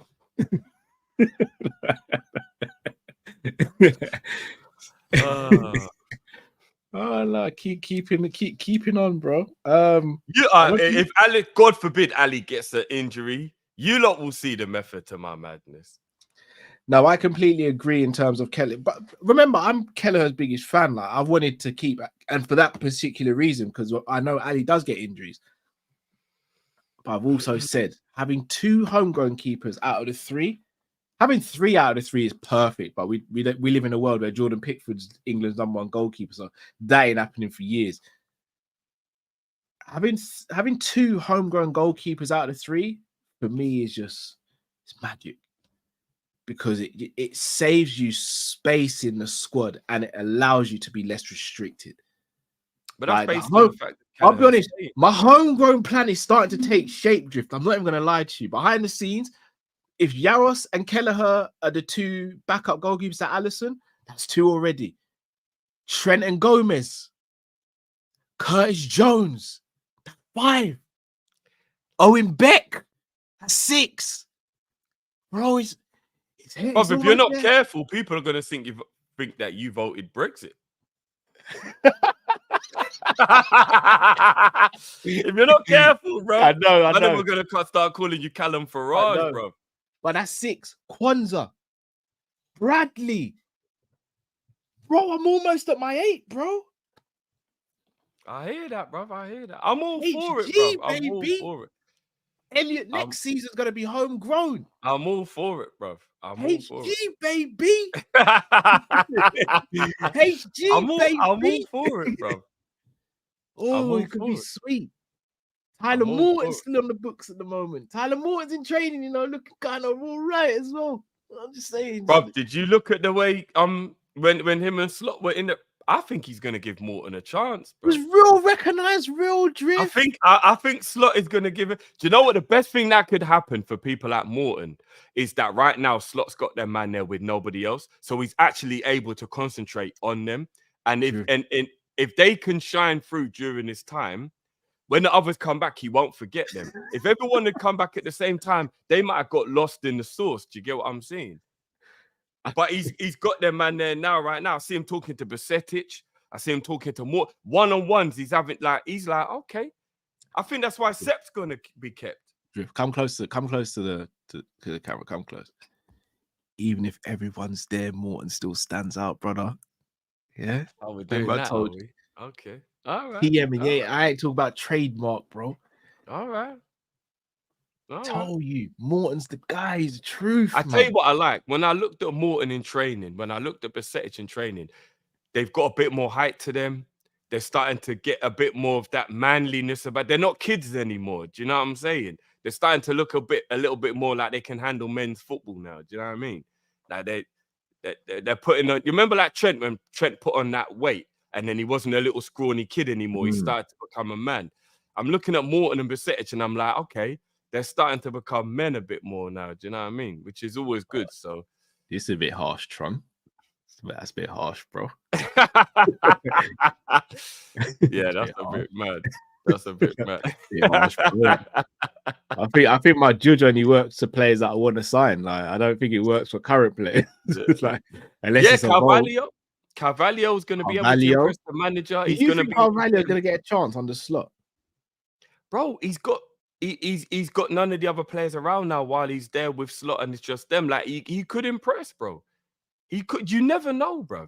You never know. I mean, the people who want the transfer market to start going wild aren't going to like any of this, because if these men start cooking, we ain't going to buy no one, bro. I still struggle to see where Carvalho fits in to get actual game time, though. I know, but if Morton and Besetic massively impressed, the DM spot won't be improved upon. We've already got Endo. But I did say this to people, you know. You know what I'm saying, bruv? Endo, Besetic, and Morton. That might be how we go into the season. I tell you one thing, yeah. You see, if we win the league and all these academy players contribute, I will cry tears of joy, you know. I'll cry with you, bruv. I'll be unbearable, though. I'll be so unbearable. You and Matt are gonna have to kick me. You'll have to block me. You'll have to block me. I will say I'll be enjoying your unbearableness. Nah, Drift, you'll get it as well, bro. I'll be unbearable to you as well. I will be unbearable. All because I said I was so Morton for profit, bro. That's at least I'm being honest to you, though. I'm being honest. Yeah, I appreciate it. I appreciate it, honestly. I ain't gonna lie behind your back, bro. Like, Well, remember, we were offered 25 M's. I don't think it's wild to accept it. Who's that for? For Morton. That is wild. No, but it's not what that we could collect 45 M's right now for Sepp and Morton. 45 M's do we what you could want get with right Sepp. now. Do what you bro. want with Sepp. So you don't think 45 M's is great business for Morton and Sepp right now? No. Come on, bro. That is great business. It is, bro. Fucking hell. 32 mil minimum for Tyler.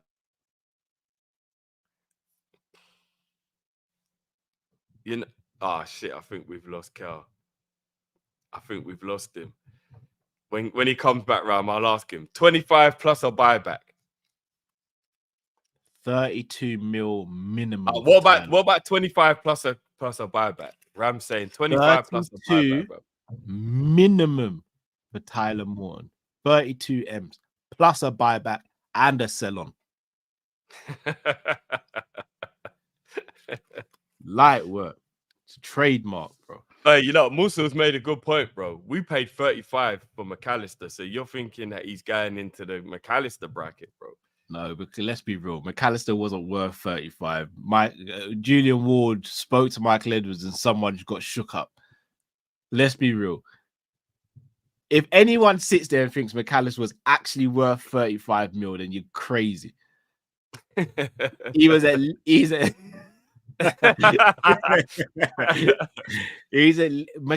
when we bought him, was at least a 60 million pound player. Now he's a 90 million pound player, in my opinion. So we got McAllister on a great deal, but he wasn't worth 35. It was worth no, he was an 80 million pound player. Well, when we bought him, I'd say 60. Because we'd never seen him. McAllister's 100 M's now. Okay, I'd go 90, but I'd be good with 100. Enzo went for 105, Cal. McAllister's 100 million pound midfielder, brother. No, fair enough. Outside of De Bruyne and Rice, there is no better midfielder in the league than McAllister.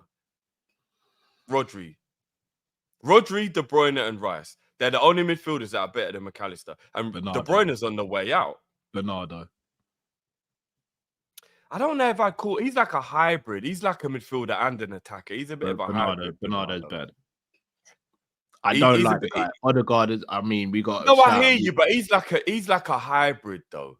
Odegaard, you have to put respect of Odegaard's name as well. No, Odegaard's a don. I'm taking McAllister over Odegaard though, and I rate Odegaard. Don't get me wrong, but I'm taking McAllister over Odegaard. It depends. I mean, they're different players. Both midfielders, different players, isn't it? They are slightly different, but put it this way: if you put Odegaard in our team, or you put it this way, you put Odegaard in our team, you put McAllister in Arsenal's team, then both teams win the league, innit? What with the player there? So they get McAllister and Odegaard. If Arsenal had McAllister last season instead of Kai Havertz left centre midfield, bro, they win the league. Oh, 100%, bro. Like they probably walking. Without a shadow of a doubt. Yeah, they'd have had that league wrapped up. Yeah, they'd have and had if that we had league. Odegaard last season, we'd have probably won the league. I hear you. I think McAllister improves Arsenal more than Odegaard improves Liverpool, though. No, I agree with that. Arsenal walked the league. We scraped the league. Arsenal would have walked the league. McAllister, Rice, and whoever else. McAllister, Rice, and Odegaard would be a cheat code. Oh gosh, that would be an absolute cheat code. Goodness me, it'd be filth. Yeah, that would be disgusting. Right, people, smash the like button if you haven't already. Going to read these super chats and I'm going to speak about some transfer rumors. Skip to my Lou says, "Big up G, saw on slot bodying Pajak 433." Then shout out to Chris Pajak. He made a video on this as well. Yeah. Slot said something there that I'm just gonna go toilet while you do supers, bro. Cool. Said something I'm extremely happy about. I think Slot's starting formations are 4-2-3-1, but fluidity is what I think he's really getting at there in terms of you adapt to the game and the way the game's going. And that for me was music to my ears. It really was. And for me, it shows the progressive mindset he has. Now, saying it and implementing it are two different things. If he implements it, then we're on to an absolute dream. But if he doesn't, then he just looks like a hipster coach. But the mindset is in the right place, in my opinion. And I'm glad he has that thought process. I don't think he bodied Pajak. I know a lot was made out of it because it was Pajak, but yeah, I like Chris Pajak, to be honest. So maybe I'm a little bit biased, but shout out to Pajak. He made a video of it and made light of it as well. So, but yeah, I think it speaks to Slot's mindset, and I'm very, very impressed by that. Shout out to Rams in the building.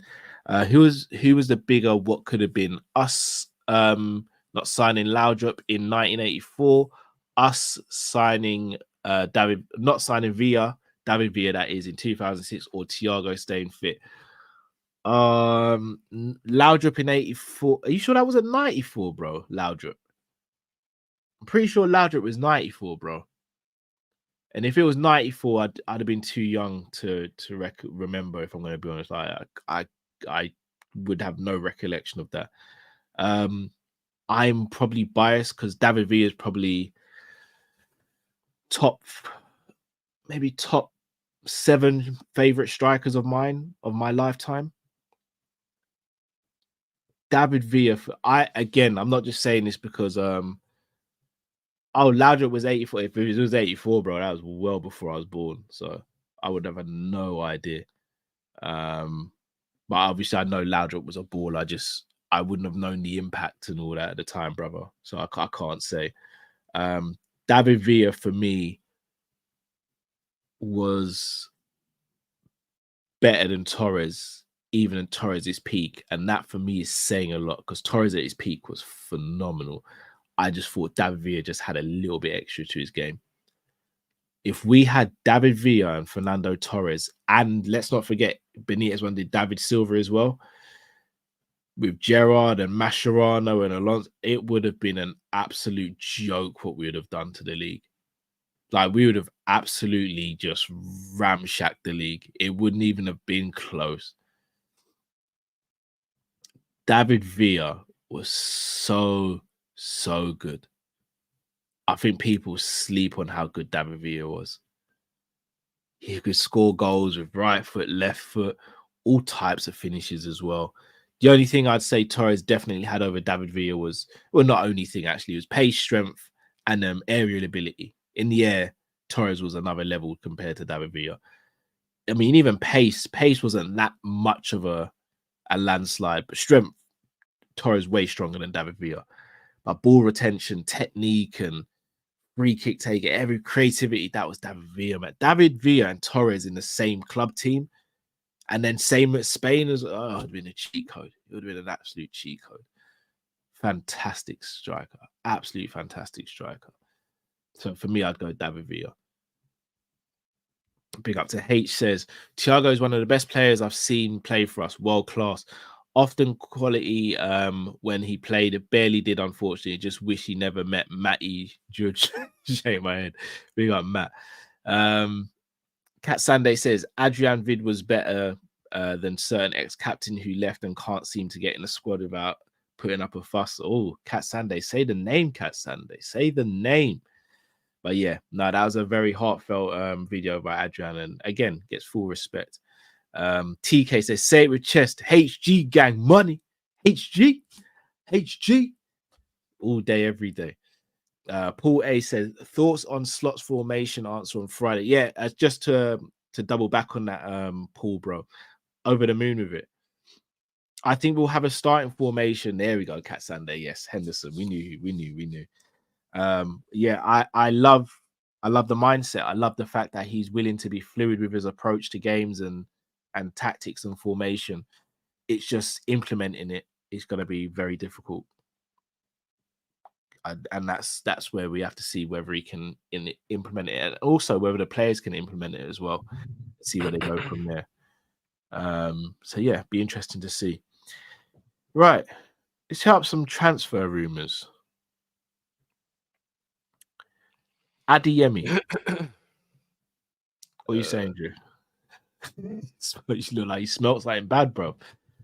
Yeah. Someone cooking broccoli. I better eat this jammy dodger, because that was just like, yeah.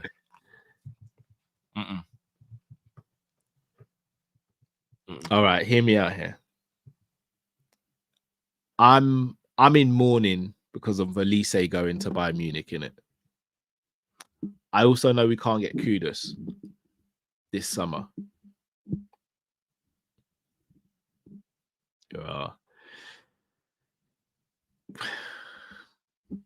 He can play as a striker, left winger, and a right winger.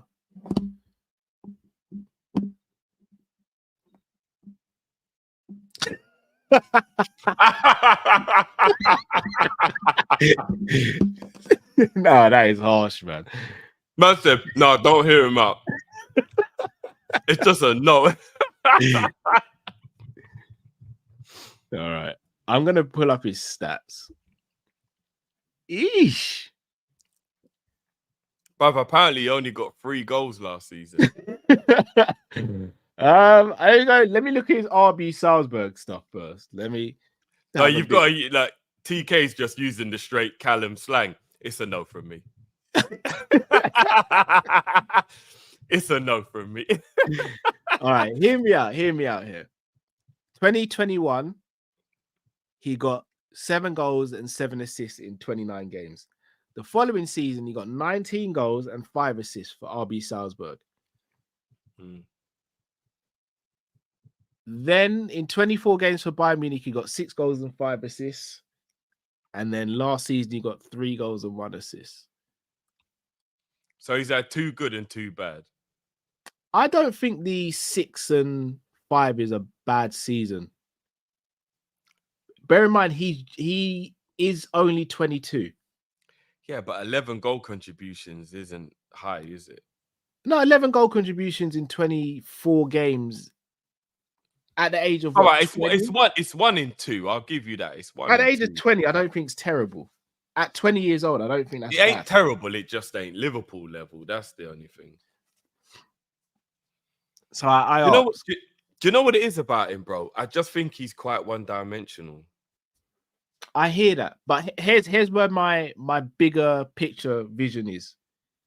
Let's say we get him this summer, probably quite cheap as well. Is he being sprinkled on top? Because that's fine. If you've because, gone and got me 3 other dons and you're just sprinkling at the Emmy on by top. himself. Oh, yeah, but no. That's what I'm saying, but we're not talking about marquee signing here. Oh, man. no, Drift.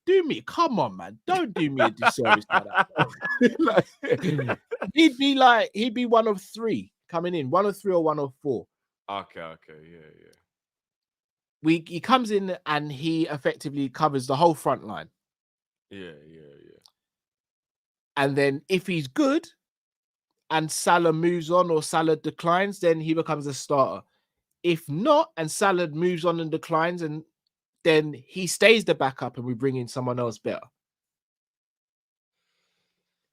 At the age of 22 years old, is it the worst signing? No, I wouldn't call him a terrible signing or anything like that.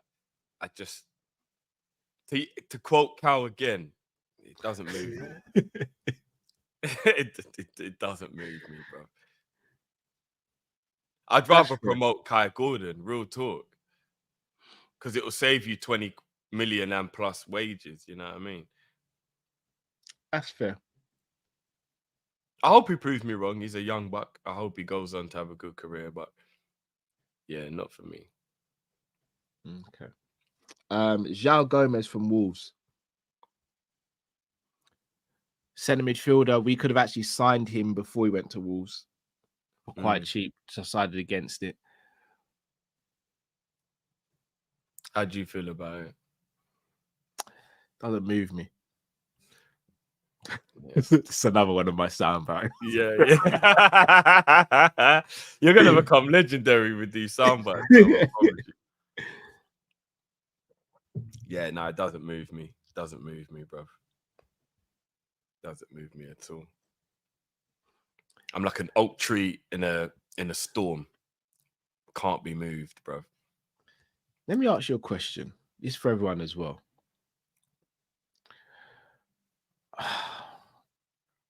Is there an argument to say, shout out to Chris Angel, says João Gomez is having a decent Copa America, but no to him. Chris, I know you're in the chat. I don't know how long you've got in the chat, bro. Richard Rios. If you have any, so I know you've mentioned him. Any more information? Shout out to Gaz as well. He's mentioned Richard Rios. Is he the truth? Because he's about 24. Is he the truth? But the question I wanted to ask you guys. Big up We Sean. won- I haven't seen Sean in the chat for a minute. Big up Sean. Oh, he's changed his display picture. That's why I didn't. Yeah, notice. I haven't seen Sean Big for a up minute. Sean, Big up man. Yeah, it's Sean, been a big while. up Chris is saying, yeah, he is the truth. Is he actually a DM as well, Chris? Sorry to put you on the spot here, Chris, and all that. We all said we clamour for 3 main positions in the squad. That is, left centre back, left centre back. Leg punch shoulder. So, leg punch shoulder. Missionary underrated. Yeah, sorry, go on, bro. I'm gonna keep it professional, man. Those 3 positions is the reason I got 3 kids now. But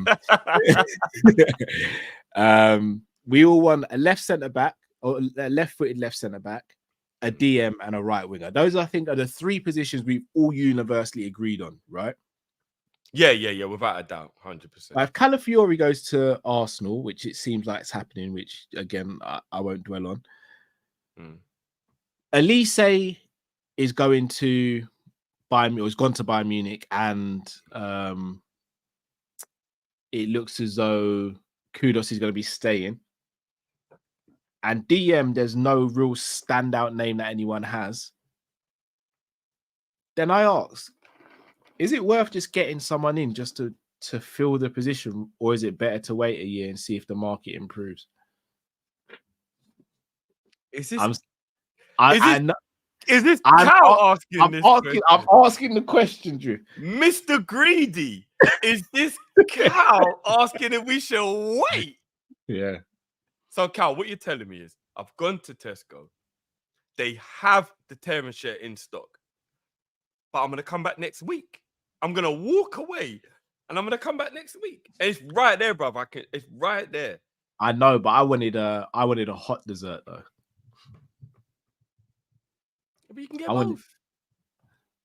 You can go to the freezer section and get a Bakewell tart or something like that, or, you know what I mean, or apple crumble or something like that. Because we greedy out here, remember, Cal? We have both. We have the hot dessert for afters, and then we have the cake when we're in bed, bro. Right? True, but maybe I don't have the funds, and maybe I'm on a diet as well. Maybe I'm trying to watch my figure, bro. Real life. real life. Cheat day. real life. Everyone has a cheat day, bro. Yeah, true. Everyone has a cheat day, bro. But let's be real, bro. Like no one can name a left-footed centre back that really stands out, that universally stands out, apart from Calafiori, which again I still don't know why the hell we didn't do it. No, I mean I want Ugarte or Hujmund who plays for Sporting in Denmark, but again, DM, most people aren't really feeling the DM market. And right wing. No, I know who you already know. I know who we should be signing for DM. Who is yours again? Yerdy Sholton.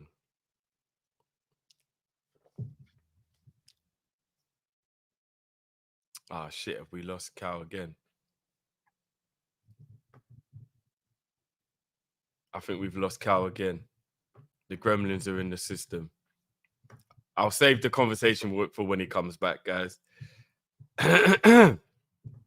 Big up Dean every time. Says long time, Jez. Big up yourself, Gene. Dean say, speaking of youth, our best youth, how comes we don't put high price tags like the other clubs do? Example, Barca. Or are they just not good enough? We kind of do get quite a good amount of money. I think we do. Like if you think about in the past, we have kind of got some good money for our youngsters, bro. I'm trying to think of any youngsters that have left recently. But like when we sold like and the likes of, we got a decent fee for them, bro. I'm not sure exactly who you think we let go for cheap, bro. Let me know, Dean. Who do you think we let go for cheap out of our young players?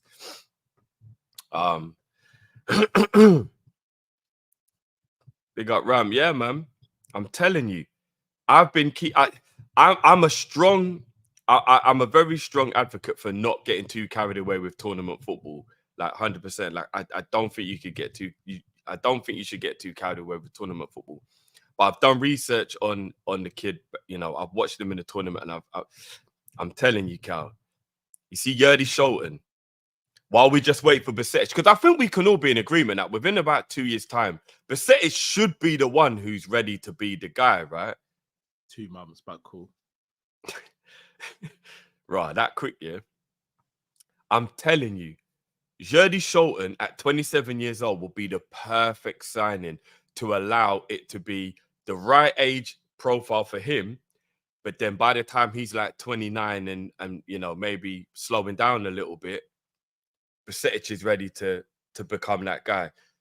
Like the Dutch team, and again, you know me already, bro. I don't really do the whole like tournament football only. It's why I didn't get caught up on the Amrabat hype. Like I'm not one of those guys, but I did admittedly.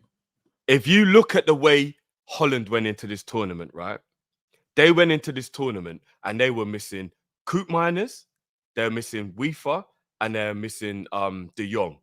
3 top level ballers, and everybody thought Holland are in trouble because their whole midfield is missing.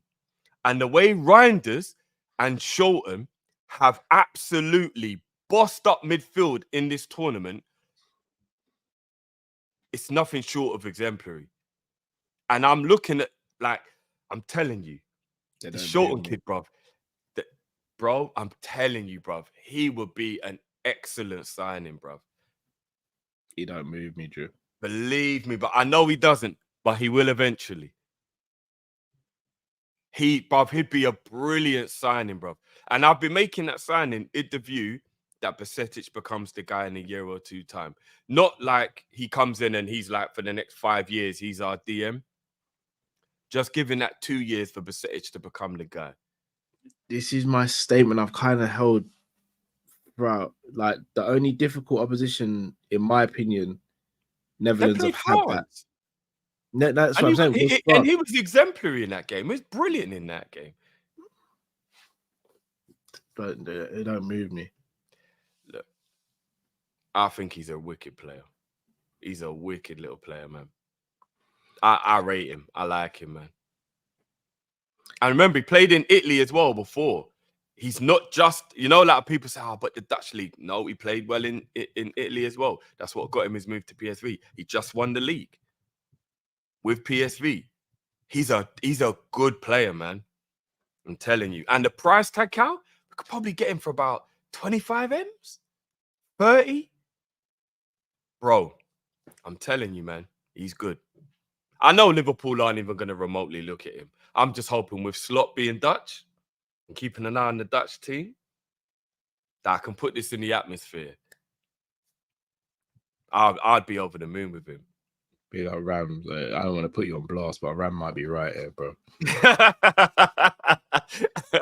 You don't want to make a bit of money with the bookies, maybe. You put a little fiver down, get some money back. Who knows? Who knows? He's good, man. He's good, man. And he's got good lateral movement and athleticism, and that's what I like. You see, Reinders, I think Reinders is brilliant. But the only thing about Reinders is he doesn't have that lateral movement that I believe a Premier League DM needs. I think you can get caught out if you don't have that athleticism as a DM in the Premier League. And Reinders, I think that's why he suits playing in Italy. But see, Sholton, he's got that lateral movement, bruv. He's got that change of direction. He's got a bit of, like, I like him, man. That's the kid. The DM market is kind of shady at the moment, Cal. Yerdy Sholton, that's the one I've got my eye on now, bro. Let me ask you just to put it on the spot, I'll try and answer the question myself. Those 3 players, those 3 positions we need filled, who are you signing? Sholton for DM. Yeah. And Cape for left centre-back. Especially now Calafiore is going to Arsenal. And I'll be honest with you, Cal, I can't make my mind up on my right wing forward. Because it's a right-sided. If it was left-sided, it's Eze. Not even a question. Right-sided, especially now Elise's gone as well. I don't know, bro. I really don't know who I would make the right-sided.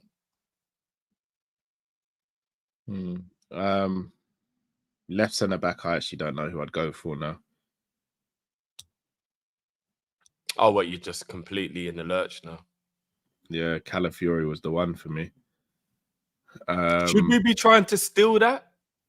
Yeah, we shouldn't even be in a position where we're trying to steal it. We need him more than Arsenal need him. Yeah, that's big facts. Like that for me is pretty embarrassing.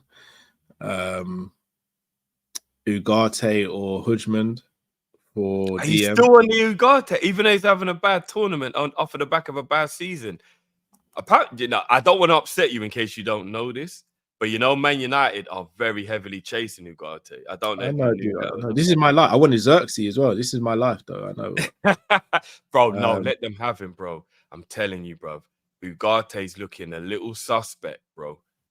Maybe we'll see. Takes a brilliant penalty, but when it comes to bro, you got to remember as well. Remember, I was on the Ugarte train, bro. Yeah, but I also said he wouldn't be my first choice. Hudgman would be my first choice. Okay. So would you take Ugarte as like if I said to you right now, you have to pick the DM right now. You got 30 seconds to do it. Would it be Ugarte? No, it'd be Hudgman. It'd be Hudgman. Oh, okay. Hudgman. But I just think Ugarte would be more attainable than Hudgman. Okay.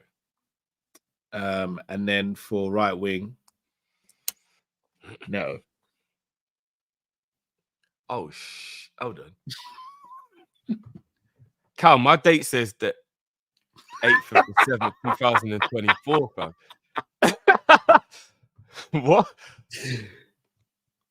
What? It says Monday, the 8th of July, 2024, bro. Am I in a time warp? Who else is there, bro? Who else is there? Neto, bro. Who else, Drift, bro? That ship has sailed, fam. Like,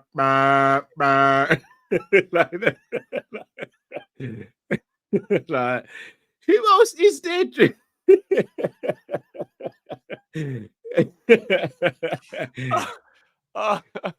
Oh man, fuck it, no. Who else is the real Drift? Who else is there? Do you know what? If he could stay fully fit, I'd be on it. Like Neto is a baller, but I'm not even gonna lie, bro. But he turned into the new Thiago. We'd get him, and then he'd never play, bro. Who's better, bro? And how much? Didn't he just sign a new deal? How much would we have to pay for Neto? He ain't signed another new deal, Wolves. Surely not. I promise you, I heard he signed. Let me check it out, bro. I'm sure he signed a new deal, bro. Imran's killed me. What did he say? Imran said Cal thinks the Undertaker still wrestles. Hold on.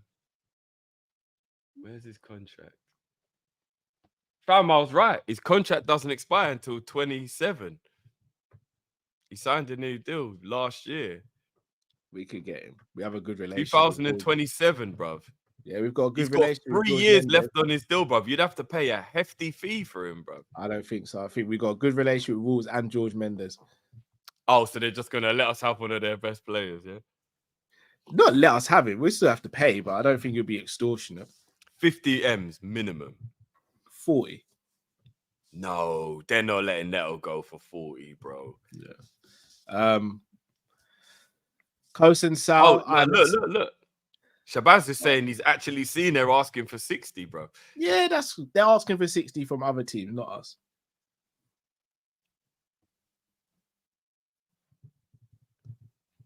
Injury-free Neto, first choice.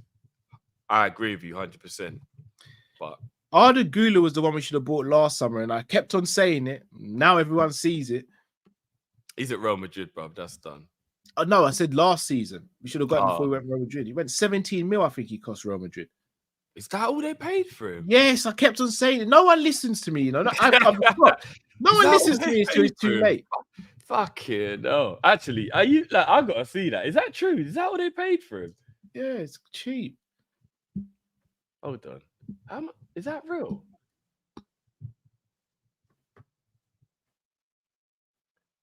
Does transfer market tell you how much he cost?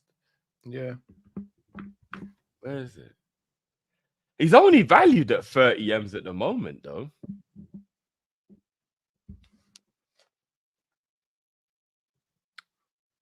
That's crazy. Yeah, he's a little fucking bad boy. I'm not even gonna lie. He's a little bad boy. But the three positions we need filled are probably the three worst. No, they paid 20, bro. They paid 20 for him. Oh, sorry, 3 mil out. Excuse me. I'm so sorry, everyone. No, I'm actually just winding you up. You're right. 70 million pounds is 20 million euros. That's crazy. He went for that cheap. To be fair, at 18, that's expensive for an 18-year-old, though. Not nowadays, it's not. Yes and no. Like, you know what I mean? Like, yes and no, innit? Because remember, at that time, he hadn't played enough football for it to be that, like, demand of, like, 80 mil or whatever. But quick question from Rams. Only because I've not seen enough of him, bro. I've only seen him at the tournament. So that's it. Like, that's the only reason I can't say yes, because I haven't seen enough of him, bro. His release clause is 150 right now. We saying, Cal, do we pay that then? Who got for Ardagula? Yeah. He'd say no to us. He wants to stay at Real Madrid. I mean, Shirky. Would you get no, Shirky? But isn't Shirky about to go? Where did Matt tell us the other day? Shirky's on the move, isn't he? PSG, apparently. Is it PSG? Which makes perfect sense considering he's French.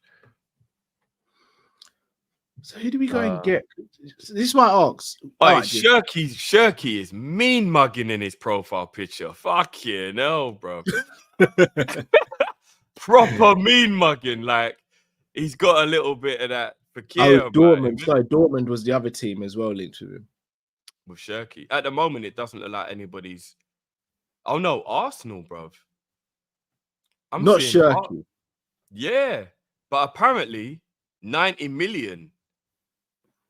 No, could never be. Hold on. What's this? Is this real? Hold on a minute. Liverpool are about to try a double swoop on France. Hold on.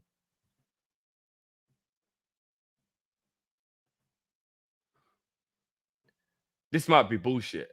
I'm just looking at. Does anyone know if teamtalk.com are a reliable website? Well, what are they saying? They're saying Lenny and Shirky, Liverpool about to do a double raid on the French league. We ain't getting Lenny. They're saying 90 million raid on the French league from Liverpool for Shirky. We've got more of a chance getting Lenny of Mice and Men than Lenny. Lenny wants Real Madrid. He's made that extremely clear. Nah, I heard. Yeah, it probably is just talk for real. This is why I feel like we've left. This is why I say we chase ourselves when we're window late. Left foot centre back, DM, and right wing should have been sorted last summer. Bro, we had a whole midfield to fix last summer. No, but the midfield should have been sorted the summer before that. I know, but because let's be real, if we leave those three positions until next summer, which I'd kind of understand if we did, because the market's not great right now, what else are we going to have to sort out next summer as well? Oh, apart from maybe Mo leaving, I don't think there's anything we'd have to left back. Sort out.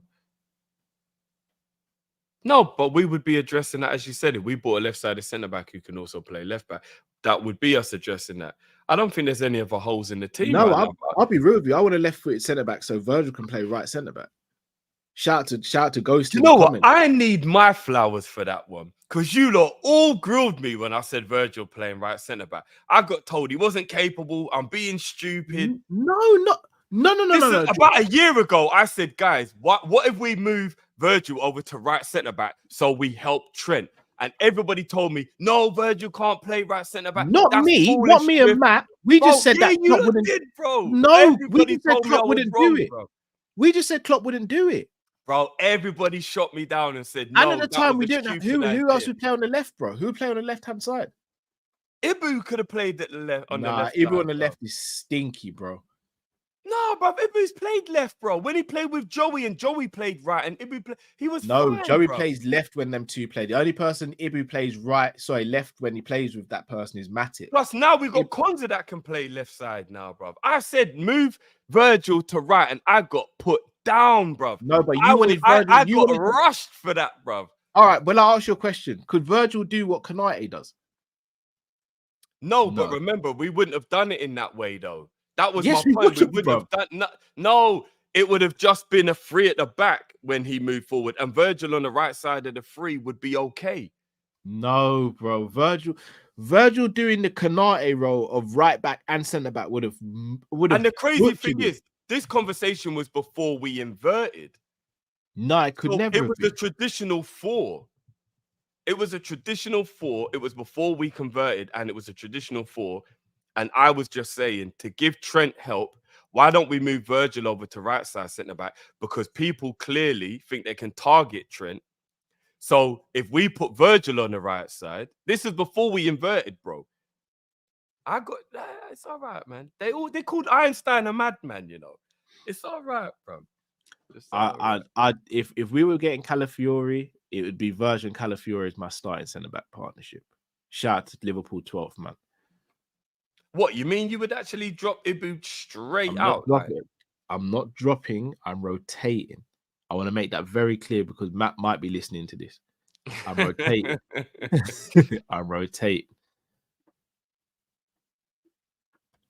Fair dues. Sorry, this is jokes. Last time I saw Virgil right side back, he got baptized by Perisic. Yeah, that was bad. I can't lie. Do you know what's crazy? Yeah, I don't like 3 at the back at all. You know that already, Cal. Like, I think 3 at the back is almost accepting that you can't defend. But if we want to prolong Virgil's career, I think 3 at the back would be something we would have to maybe consider soon. Because I think in a 3 at the back, you could still play Virgil for another, say, 2 years.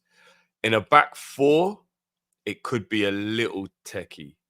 Because remember, he is 33 coming up 34 now. It depends on tactics, you know, Drift. If we play a high line, yes, you're right. He ain't going to last much longer. Well, yeah, that's what I mean. If we play a mid block, I think Virgil can last. Because remember, it's not like Virgil relies on his pace. But will we, though? I don't know if we'd play a mid block, though. I think Slot will.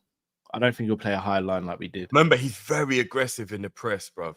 And you've got to play a high line to be aggressive in the press. I don't think you have to be. I think you can set traps and not be... I think he's more a person that sets traps as opposed to just... Remember, with our press, it was whoever wins the ball back wins the ball back. There was no real method to it as such. Well, it was whoever's closest to ball engage, everyone follow, innit? That's basically... Yeah, they weren't really setting traps, whereas his teams, I think, set traps. Oh, no. Bobby and Mane used to set traps, bro. They were brilliant at it, bro. They were brilliant. I'm not talking about then. I'm talking about the last now. couple of years. Oh, yeah. Like, Bobby and Mane, bro, they basically get man set up, innit? Like... Bobby, I think Bobby and Mane are 2 of the best pressers you'll ever see ever in world absolutely. Football. Like, their pressing game was sensational. Bobby, you see when it comes to pressing, that DM would always be in trouble. Bro, Bobby's on the blind side. Oh, my days, bro. And you know what? Genie and Hendo as well. Their pressing in midfield was on a whole level. Shout out to football gossiper, Adam Lallana. Yeah. Massively pressing slept, machine. Massively He's slept, another what if, by the way. Yeah. He'd still be at Liverpool if he's injury free. I think he'd still be at Liverpool. Ooh, he's only 33, Cal. I think he'd still be at Liverpool if he was injury free, you know? bro. He'd still be at Liverpool if he was injury free, bro. Lallana was my guy, you know. I loved Lallana. Underrated baller, man. Oh, such a baller. Technique and robbed from injury. Underrated technique baller. For days. That season where we got back into the top 4, he was immense. And I think he could have actually arguably been the most ambidextrous in our team as well. It didn't matter what foot it was, bro. Left foot, right foot. All right, here's the question for everyone. Who's more ambidextrous, him or Jock? Depends what you're saying. Ooh. Finishing wise, it's Jota. But if you're talking just overall, I think it's Lallana, bro. I think I think Lallana it's could take Lallana. corners with both feet, you know. Bruv, Lallana was ridiculously two-footed, bro. Ridiculously two-footed. But finishing's Jota. Jota's weak foot finishing is sensational. You almost don't even realize he's on his weak foot. Yeah. But like tech-wise, Lallana, bro, dribbling, he didn't have a weak foot for dribbling. He didn't have a, do you know what I mean? Like Lallana was cold, man. Lallana was cold. It's such a shame. That is another baller who got robbed from the injury. That's a fact. Lallana got robbed of injuries, man. 100%. Indeed. Right. Let's hit all these supers. Imran, big up yourself, Imran, as always. Bless up my brothers. Big up yourself, Imran. Big up Dean as well. Been a little while, Dean. It's necessarily the players we've sold. It's our valuation in general. Mostly it's the players we bring in that increase in value, not youngsters. That's true as well. Okay, that's going off of a conversation you said before, where we don't really get good value for our youngsters. Is it because we sell them cheap or we overrate them? Probably a bit of both. I think we've got good money for a lot of our youngsters. If you look at Brewster, I mean Brewster was Solanke, fantastic. I think we've got good money for a lot of Ibe. Yeah, we have. Even Alex thinking says, that went Bournemouth with Ibe, I think we got 15 Brad mil Smith. for him, right? Yeah. Ibe was 15 mil. Solanke was 19. Brad Smith was 6. Brewster. Oh, was he only 6 mil? I thought he was more than that. No. 6 mil was a lot for Brad Smith, bro. How much did we get for Wilson? Did we get like 20 mil for Wilson? No, we were meant to get 20 odd mil, but I think we only got like 12 in the end. Oh, is it? Okay.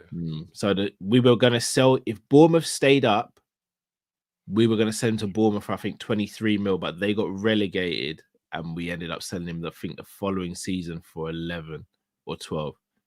Oh, okay. Alex says, hot take, Elliot would be our most important player this season. Slot ball suits him. Plus, Sepp is staying. We don't sign 4 players for the sake of it. 100. Elliot could be if he's played in the 10. If Elliot's playing the 10, he absolutely could be. It looks like he's doing well in training as well. I know, obviously, they make everyone look good in training, but Elliot looks like he's doing well. And he's coming off the back of a brilliant season as well. Another question. Let's say Luis Diaz is sold and we sell him. Let's say we sell him for 75 mil. We haven't got to do that. Cooking up Copa America. Yeah, go on, bro. Do we need to go and get another left winger? So Cody would be first choice. Cody or Szoboszlai? All right, you're really gonna down this Szoboszlai left wing hill, yeah? I think it might be his best position. Szoboszlai is literally make or break this season. It like truly is. It really is. If you're gonna play Szoboszlai left wing, Cody left wing, unless it's Eze, I'll be all right with that.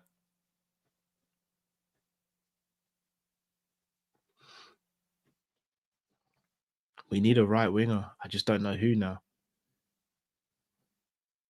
Should have gone all in on Elise, man. I still don't understand why we didn't even go close.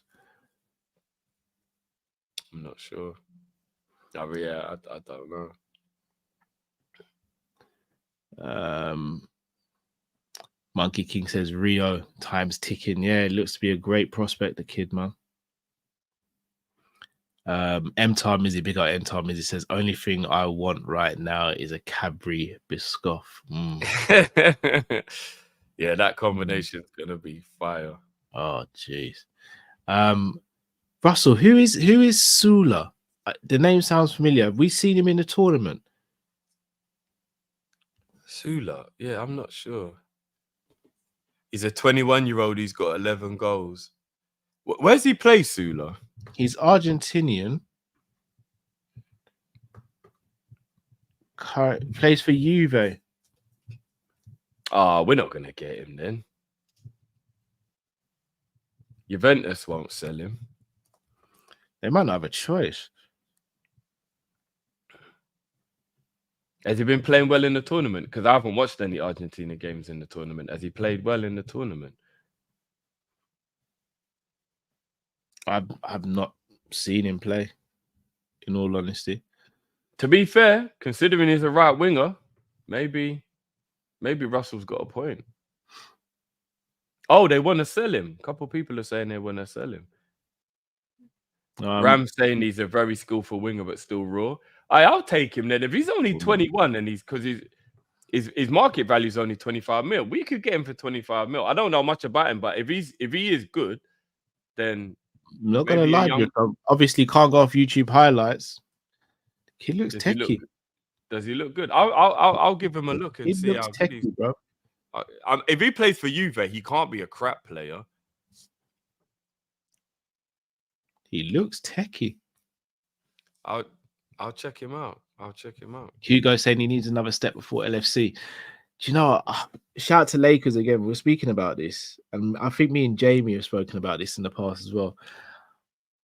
I don't know if we need to stop doing the whole giving players a step before they come to Liverpool and actually take more of a risk sometimes.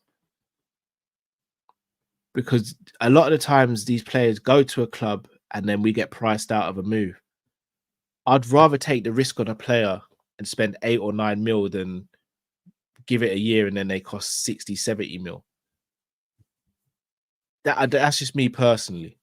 I know, but sometimes they need the development. That's the only problem. But wouldn't it be better to buy and then loan them out then? Yeah, that would be better because at least then they're a Liverpool player.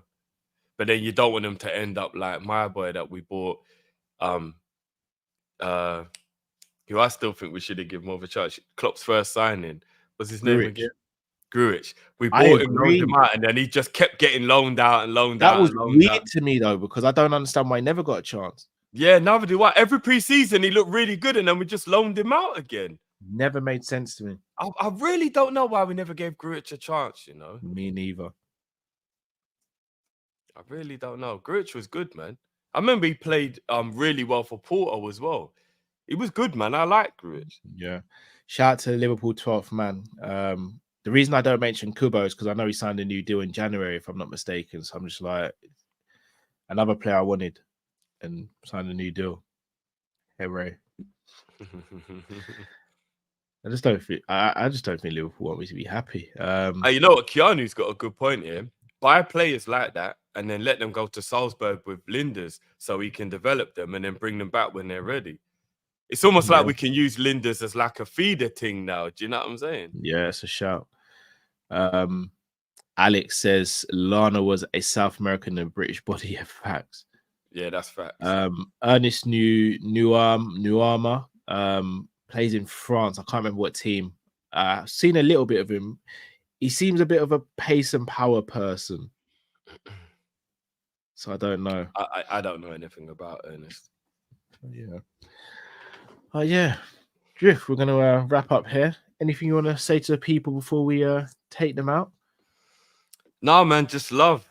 Like we've been killing it so much on Tifo, and shout out to all the people who've been joining us on Tifo. It's been absolutely amazing during this Euros. It feels weird almost being back on YouTube now. I don't know about you, Cal, but it actually feels a bit weird. So it's good to be back, man. Monday night show, we're here. Love as always. Had nearly 1,000 of you in the building for the whole show. So big up to everyone, man. There's going to be a lot more YouTube stuff coming this week as well, guys. Not to put you on the spot. Are you on tomorrow?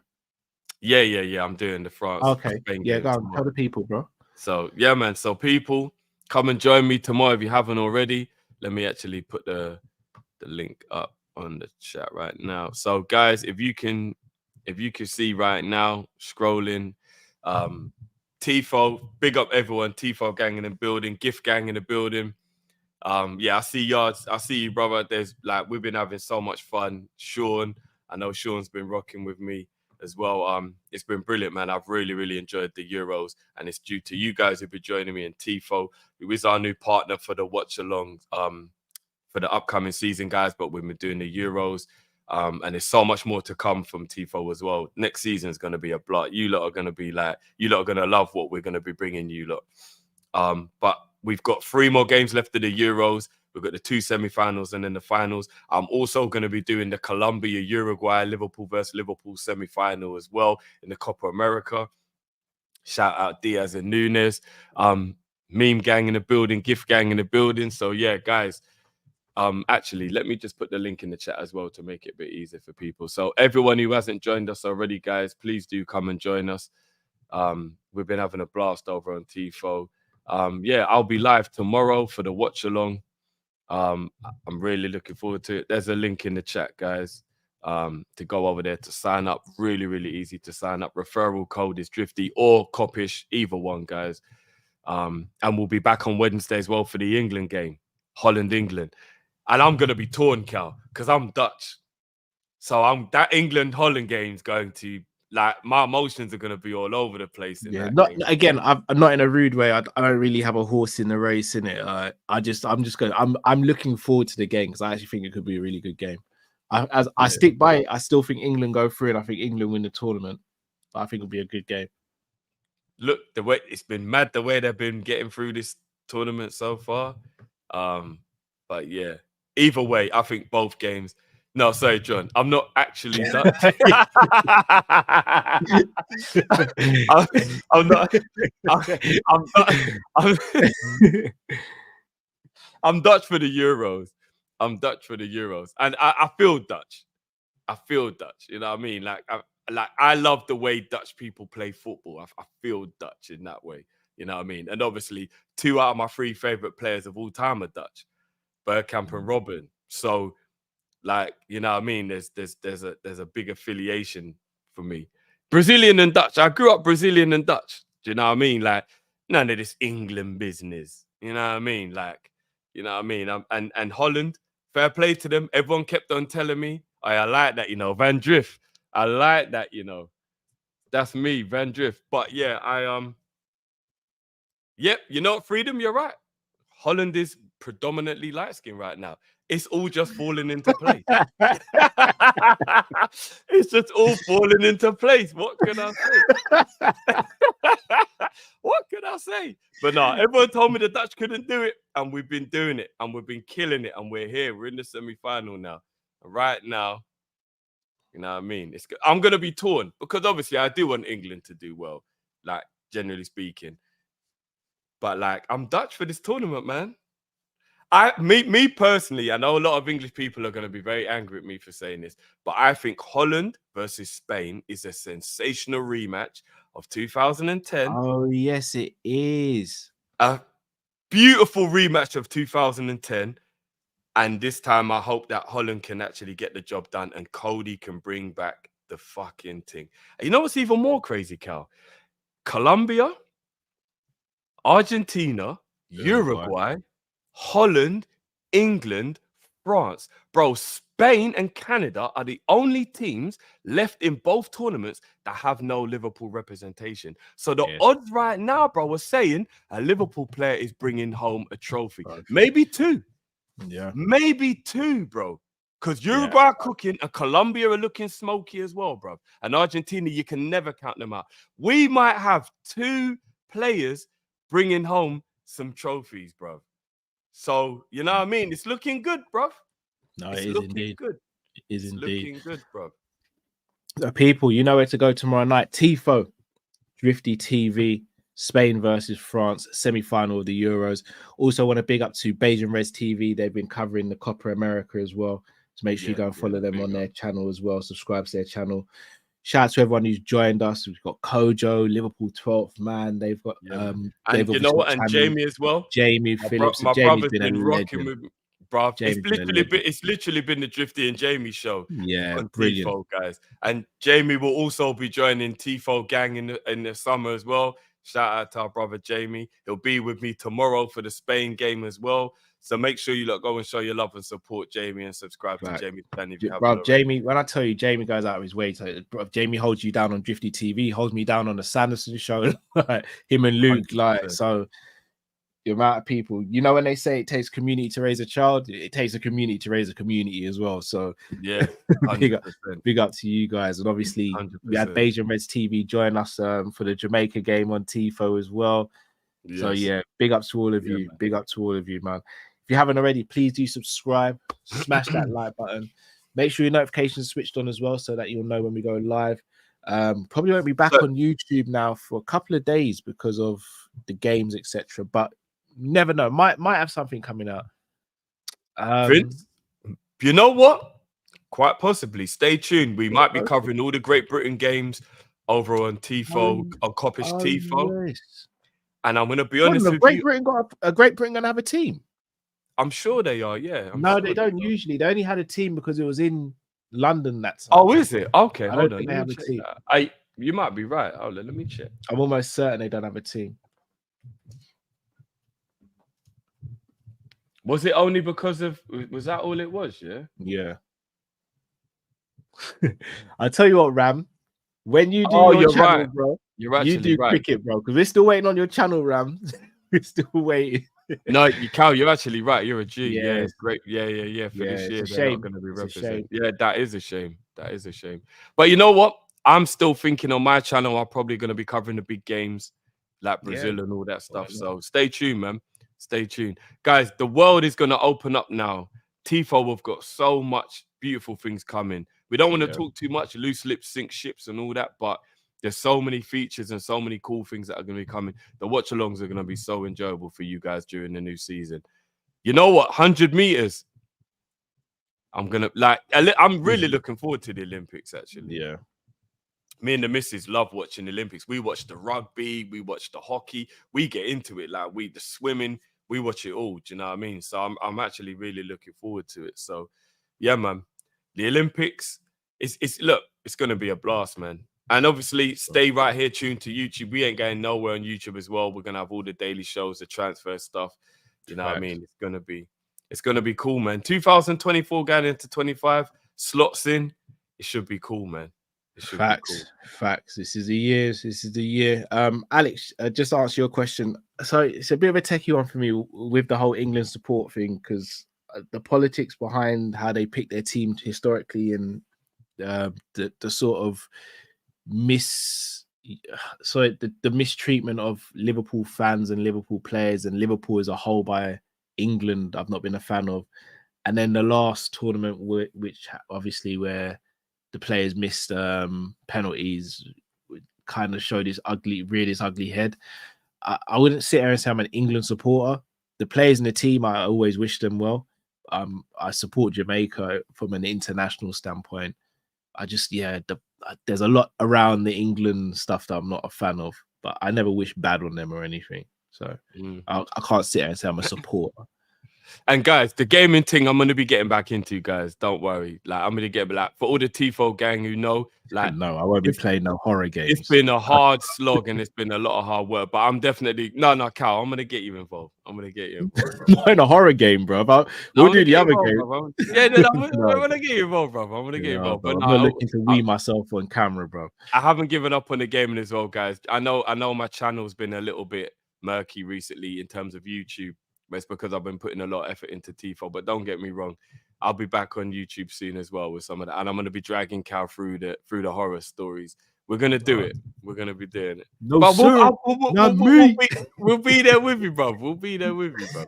No, you ain't going to be there with me when I'm in the bed shivering, bro. And the missus is like, "What's wrong with you?" Bro, you know, we ride together, we die together, bro. Bad boys for life. Yeah, I'll let you and Matt do that one, bro.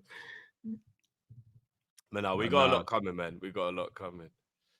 You'll be fine, bro. People, it's been a pleasure. Make sure you subscribe to this channel. Make sure you head over to Tifo and make sure you join Drifty's channel and Kopish over there as well. And also make sure you subscribe to other channels that we've mentioned today as well. People, it's been a fun one. Switch on the notification bell. Until we see you next time. Stay safe, stay blessed. We are Kopish and out, people. Big up to everyone. Peace.